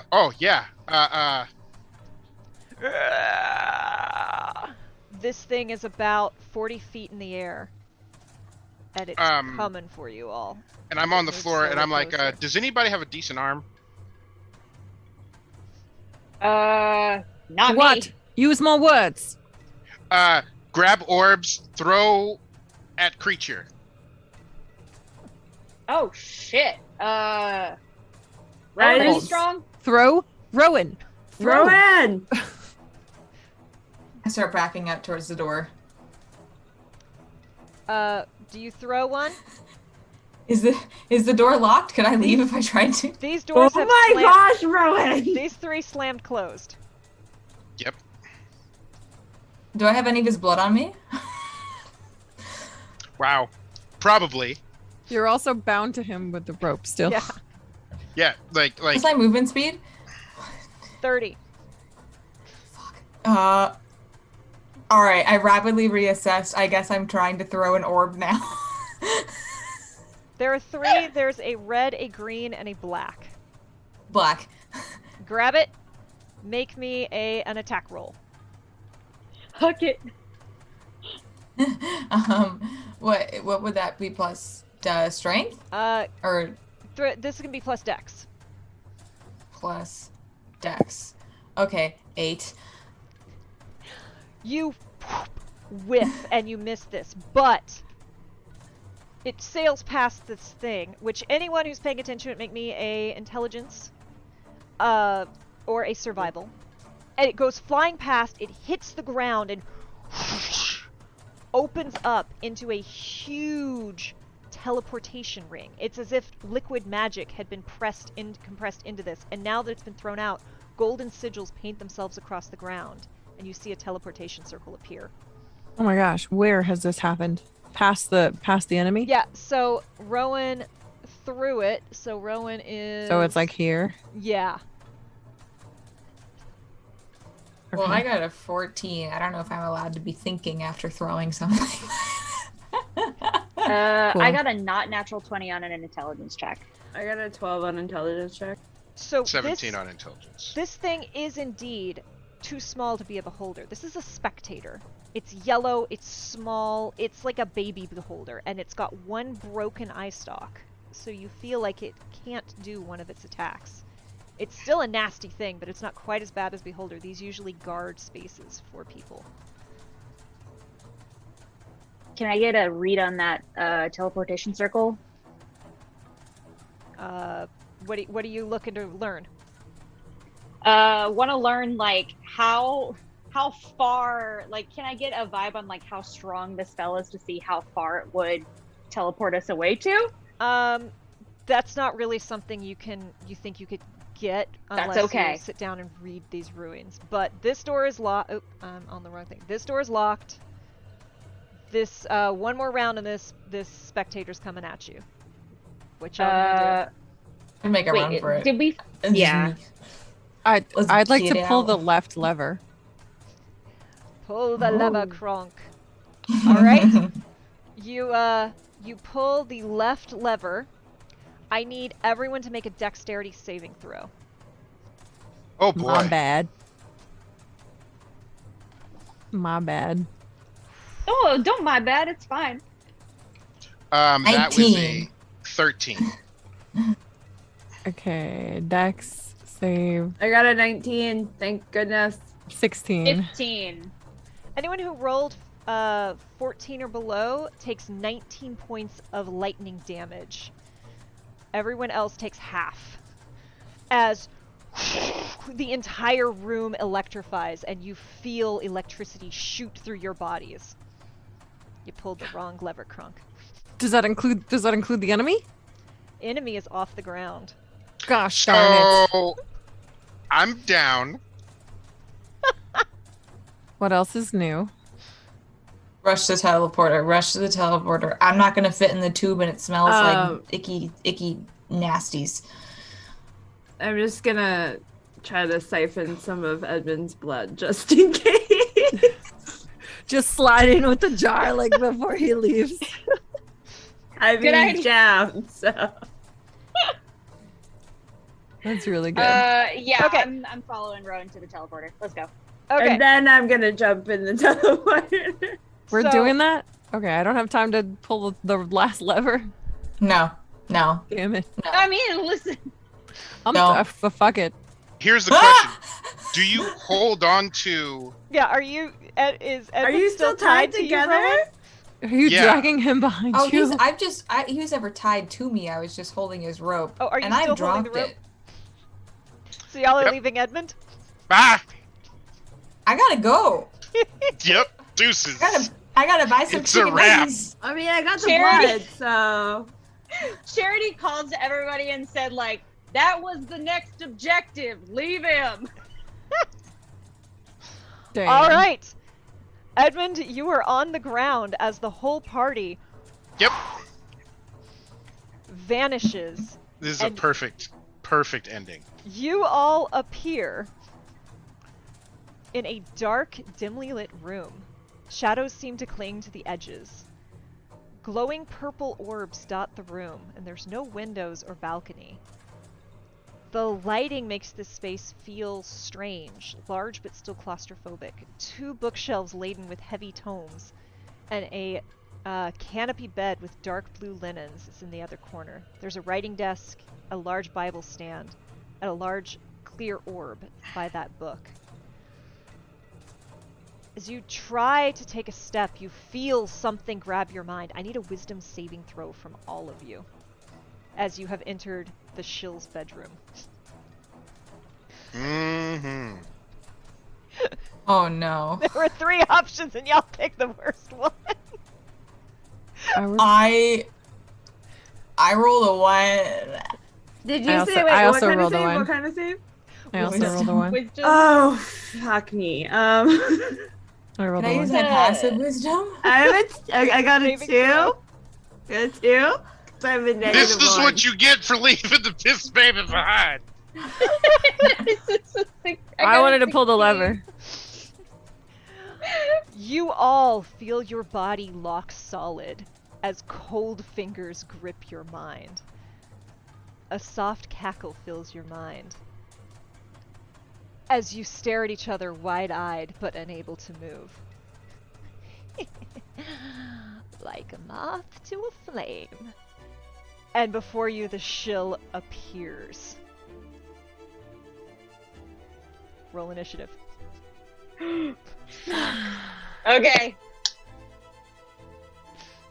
There is a door behind you. This is a very small, you're in like a 20-foot circle as this old lady appears before you.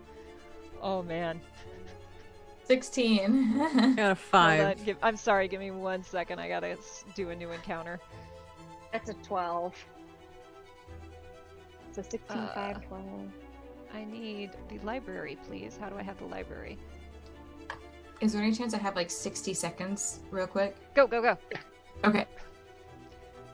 Okay,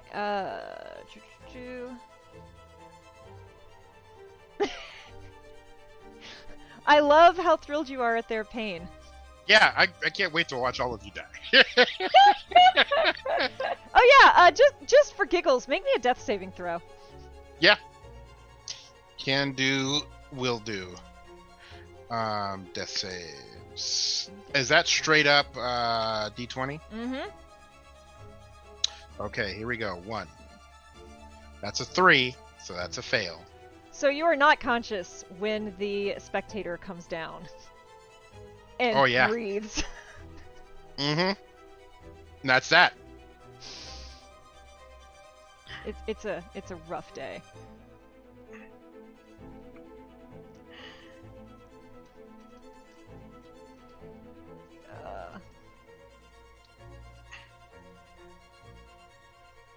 I forgot about the spectator. I was like, he might like get up and then get into the nope. I was kind of rooting for him. I kind of was hoping there would be like a nat 20. Okay, Layla. What did you get? Did we lose her? Layla, Hello? what was your initiative? Oh, you're Muted. muted. Sorry. My initiative was a 12. 12? Edmund is not in this fight. Gala. Nope.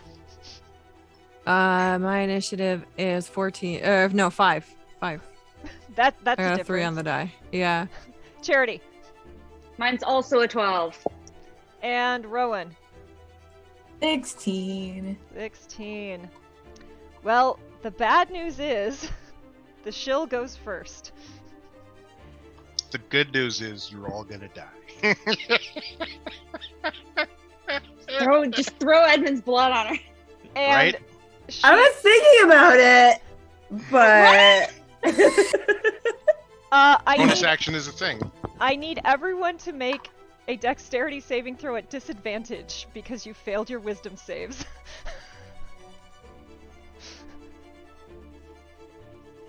You said deck save? okay. Dex save at disadvantage. Okay. I got a I got a 16. Wait, what does disadvantage mean? I'm so You, sorry. Twice. you rolled 2 Roll and take twice. the lower number. Oh, I got a 17. 12. Oh, nice. 13. How are you guys rolling so high on like your? Dex Put on is your like, wisdom. I have like a plus Dex 5 saving. there. Yeah, This wants us to win. It's dex saving. My wisdom was like a -1. So anyone who rolled a 17 or higher takes 17 points of bludgeoning damage plus 4, 10, 18 Fair. points of fire damage. And anyone who passed gets half that, as flaming meteors come and slam into you as she casts Firestorm. Y'all might wanna run. Wait. So if you were 17 or higher, you took all that damage, but if you're 17 under 17, I'm sorry, 17 or higher, you took half damage. Below that, you took full damage. what was that? And what was that amount again? Oh god. The total amount? Is that thunder or are you rolling for damage? It was 8 points of fire damage, and Okay. was it 17? Oh gods, I don't remember. 17 Yeah, sounds 17 points of bludgeoning and then 8 points of fire damage. 17. So Oh, I'm down. I got Wait, one. I got 1 HP left. I'm chill. I'm down. right. Rowan Oh, and no. Lila. You just hear a cackling as 2 of your teammates drop. I'm still up though.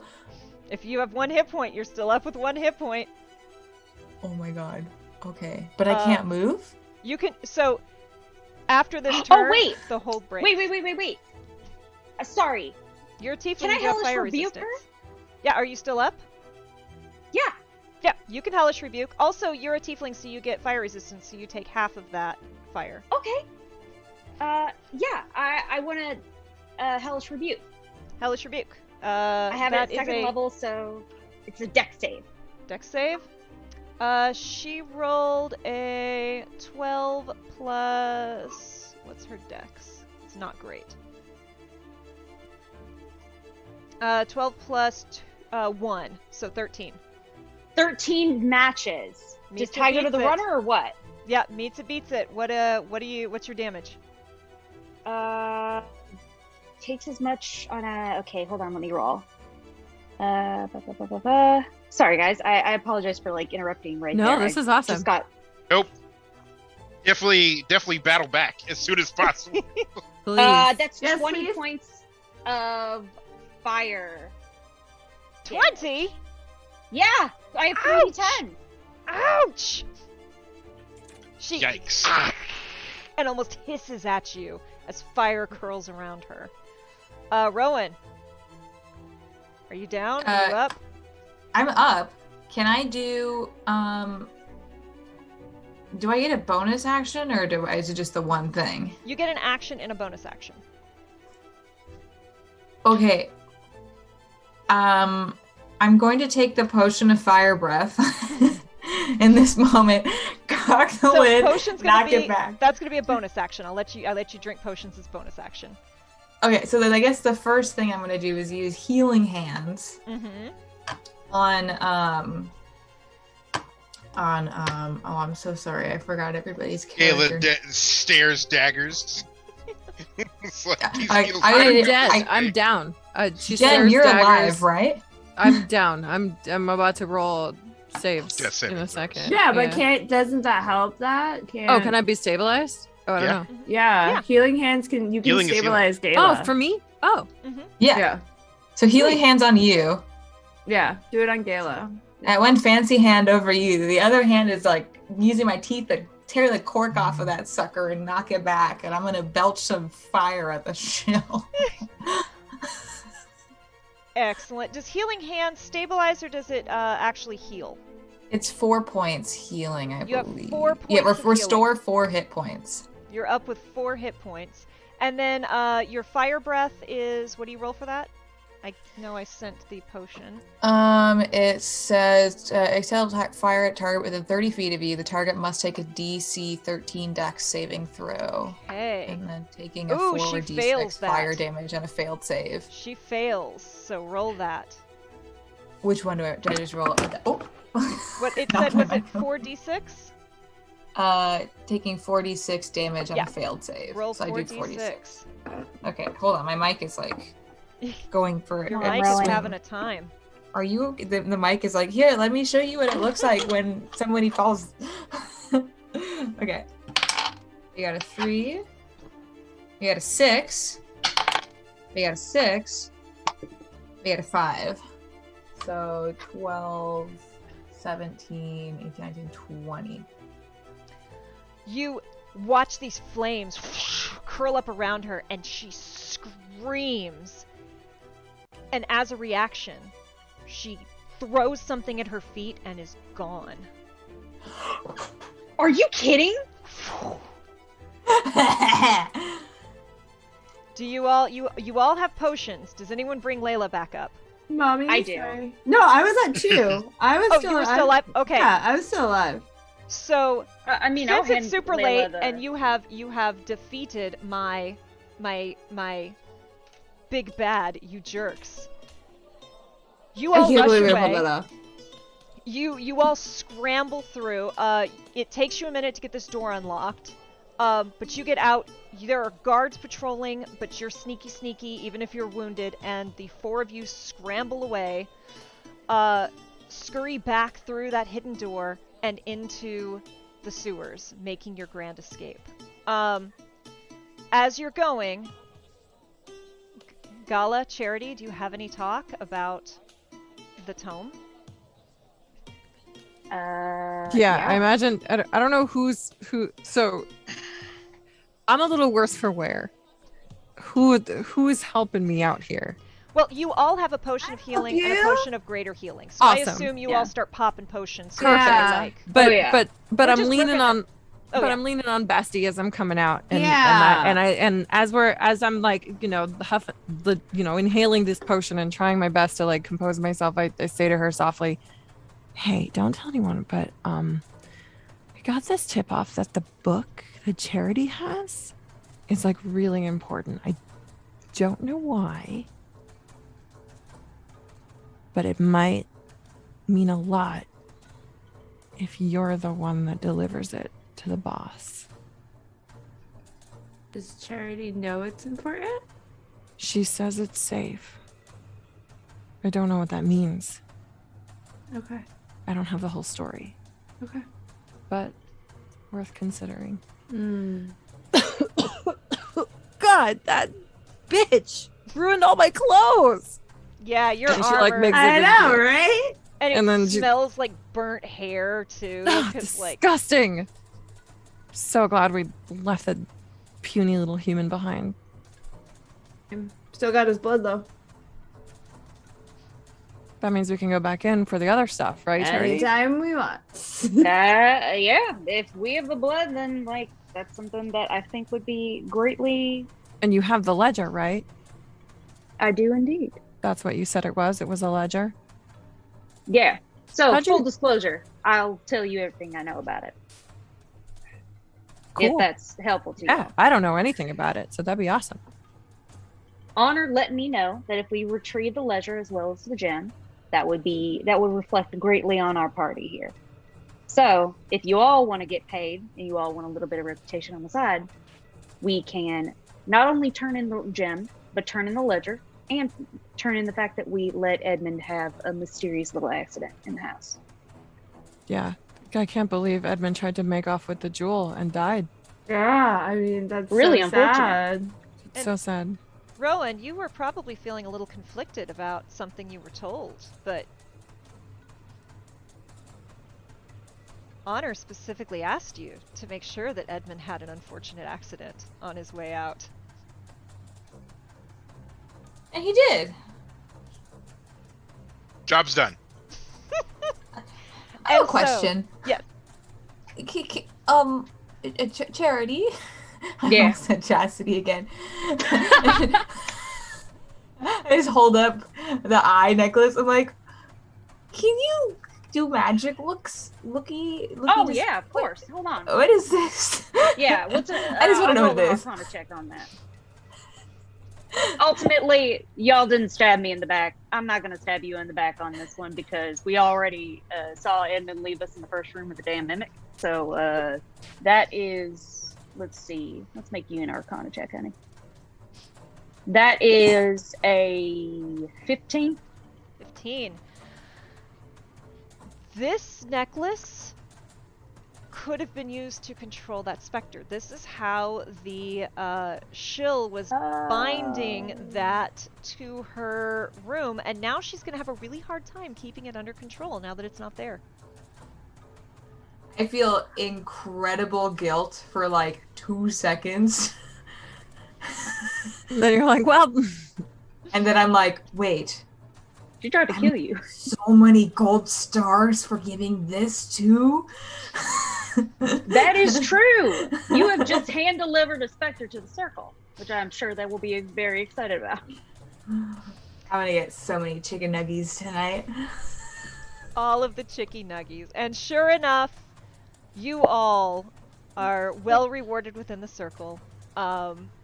It is never quite explained to you why that ledger was so important. However, you are all greatly rewarded for it. You all advance within the circle. And, Edmund, believe it or not, you are not just swept down that pillar. There is an actual grave on the grounds for you. Aw. That's very nice of Grandma. It's small. It's not terribly well tended to, but you do at least have a marker. I mean, that's on brand. That's who I am. I have this image of like the shield coming back and like looking down the tunnel and seeing his dead body and being like, "You idiot! You Pretty much. fool! You absolute numbskull!" You have never been anything but a disappointment. Don't you feel silly? Right. Ashamed. Why He's is talking to the dead body. coins littered all around him too that like Yep. fell out of his Yes! pockets before he hit the ground? And When we get like back to the tavern, I like do a Oh, cheers and like to you Edmund's guys. dead body. Pour guys, one I out get for to- Edmund. Oh, to I do. get to do the thing. To do. yes. Yes. Very good. And that's it for the job. This is the first time the party has not backstabbed each other. I am very impressed. Dog, I was so you don't know if I didn't go down. If I didn't go down that first turn, straight up, like my plan was literally, if it gets to my turn, I'm grabbing the fucking sack and using I had a sending stone in my pocket. I was gonna fucking dip. But I went down. I went down in the first fucking round. I knew I could Honestly- count on Judy. Honestly, like as soon as like Edmund went down and we saw the woman, I was like, all right. As a character decision, there is no more backstabbing, there is only survival. Current objective: survive. Yeah, just get out. I was like, I don't care who, everybody can win. We just all need to at some point win. And Right. you did, everyone except poor Edmund. Oh, Rip in Edmund, peace. sorry. Pour one No, out for it's- Edmund. I have never been happier to die in a campaign than you. Because really, did anything bad happen to Edmund? Did anything not of his own orchestration happen? Because I don't think so. Well, let's wrap this You have up to eat a lot. because it's late. I'm sorry this went wrong, y'all. Your RP was so good. Everyone in chat was just like, they're so great. I'm like, I know, but we need to hurry it up. Thank you for joining us on this adventure. Let's do a quick round of outros. We're going to do it opposite order this time. So, David. Yes, my name is David. You can find me on Twitter as Full Rubber Ducky. I'm a freelance writer and editor, and Kay and I are working on publishing a source book and a number of modules over the next year. Emily. Again, I'm Emily Hayes. I am the community manager at Discord. I'm putting my Twitter in chat, and I just look forward to connecting with more D&D fans. So this is super fun. Thank you. Thanks for bringing me along. Judy. Yo, I am Judy, also known as Jet Set on the internet. Find me on Twitter talking about esports and tabletop and video games and all the good things, all the nerdy things. I'm into it. If anybody's going to be at PAX Unplugged, I'm hoping to be out there coming up in a couple weeks. I'll So be let's there. hang out. Yes! I'm Awesome, trying to awesome, do awesome. too. I want you. Please come through. Please. Jen. Hi, I'm Jen. You can find me at Jen Geeky. I am everywhere all the time. You'll see my face a lot, so let's connect and do all the fun things. And Nicole. Cool. I am at Nicole Yoles on Twitter, Instagram, TikTok. Making sweet, delicious content is my game for social media. I have recently left my time at Bungie. I'm going somewhere, soon. Who knows where that will be. But this D&D warm-up was quite fun. Wow, I'm just having a great time. So thank you all for riding along with me. Yeah, Kay, sign up for us. Tell them Yay. about yourself. Thank you so much for this awesome show. I'm Kay. I've been your DM for the evening. Thank you for watching. You can find me at KDamnFear on Twitter. I'm going to be at PAX Unplugged. And we're coming back next week for the penultimate episode of the God Plane. And we'll see what that brings. I'm going to be playing on D'Angelo's channel on the 28th at 2 p.m. Eastern, where we'll be doing Emerald Templars, which is his original thing, and that's awesome. We want to support him. Thank you, Gaming Trend. Thank you, Bardley. Thank you, Dungeon Scrawl. Thank you, Owlbear.rodeo. If you like this adventure, you can see how the Critical Role crew did it by watching The Return of Liam on YouTube. Thank you all. Thank you all for playing. This was so much fun. Have a great night. Bye, y'all. Bye.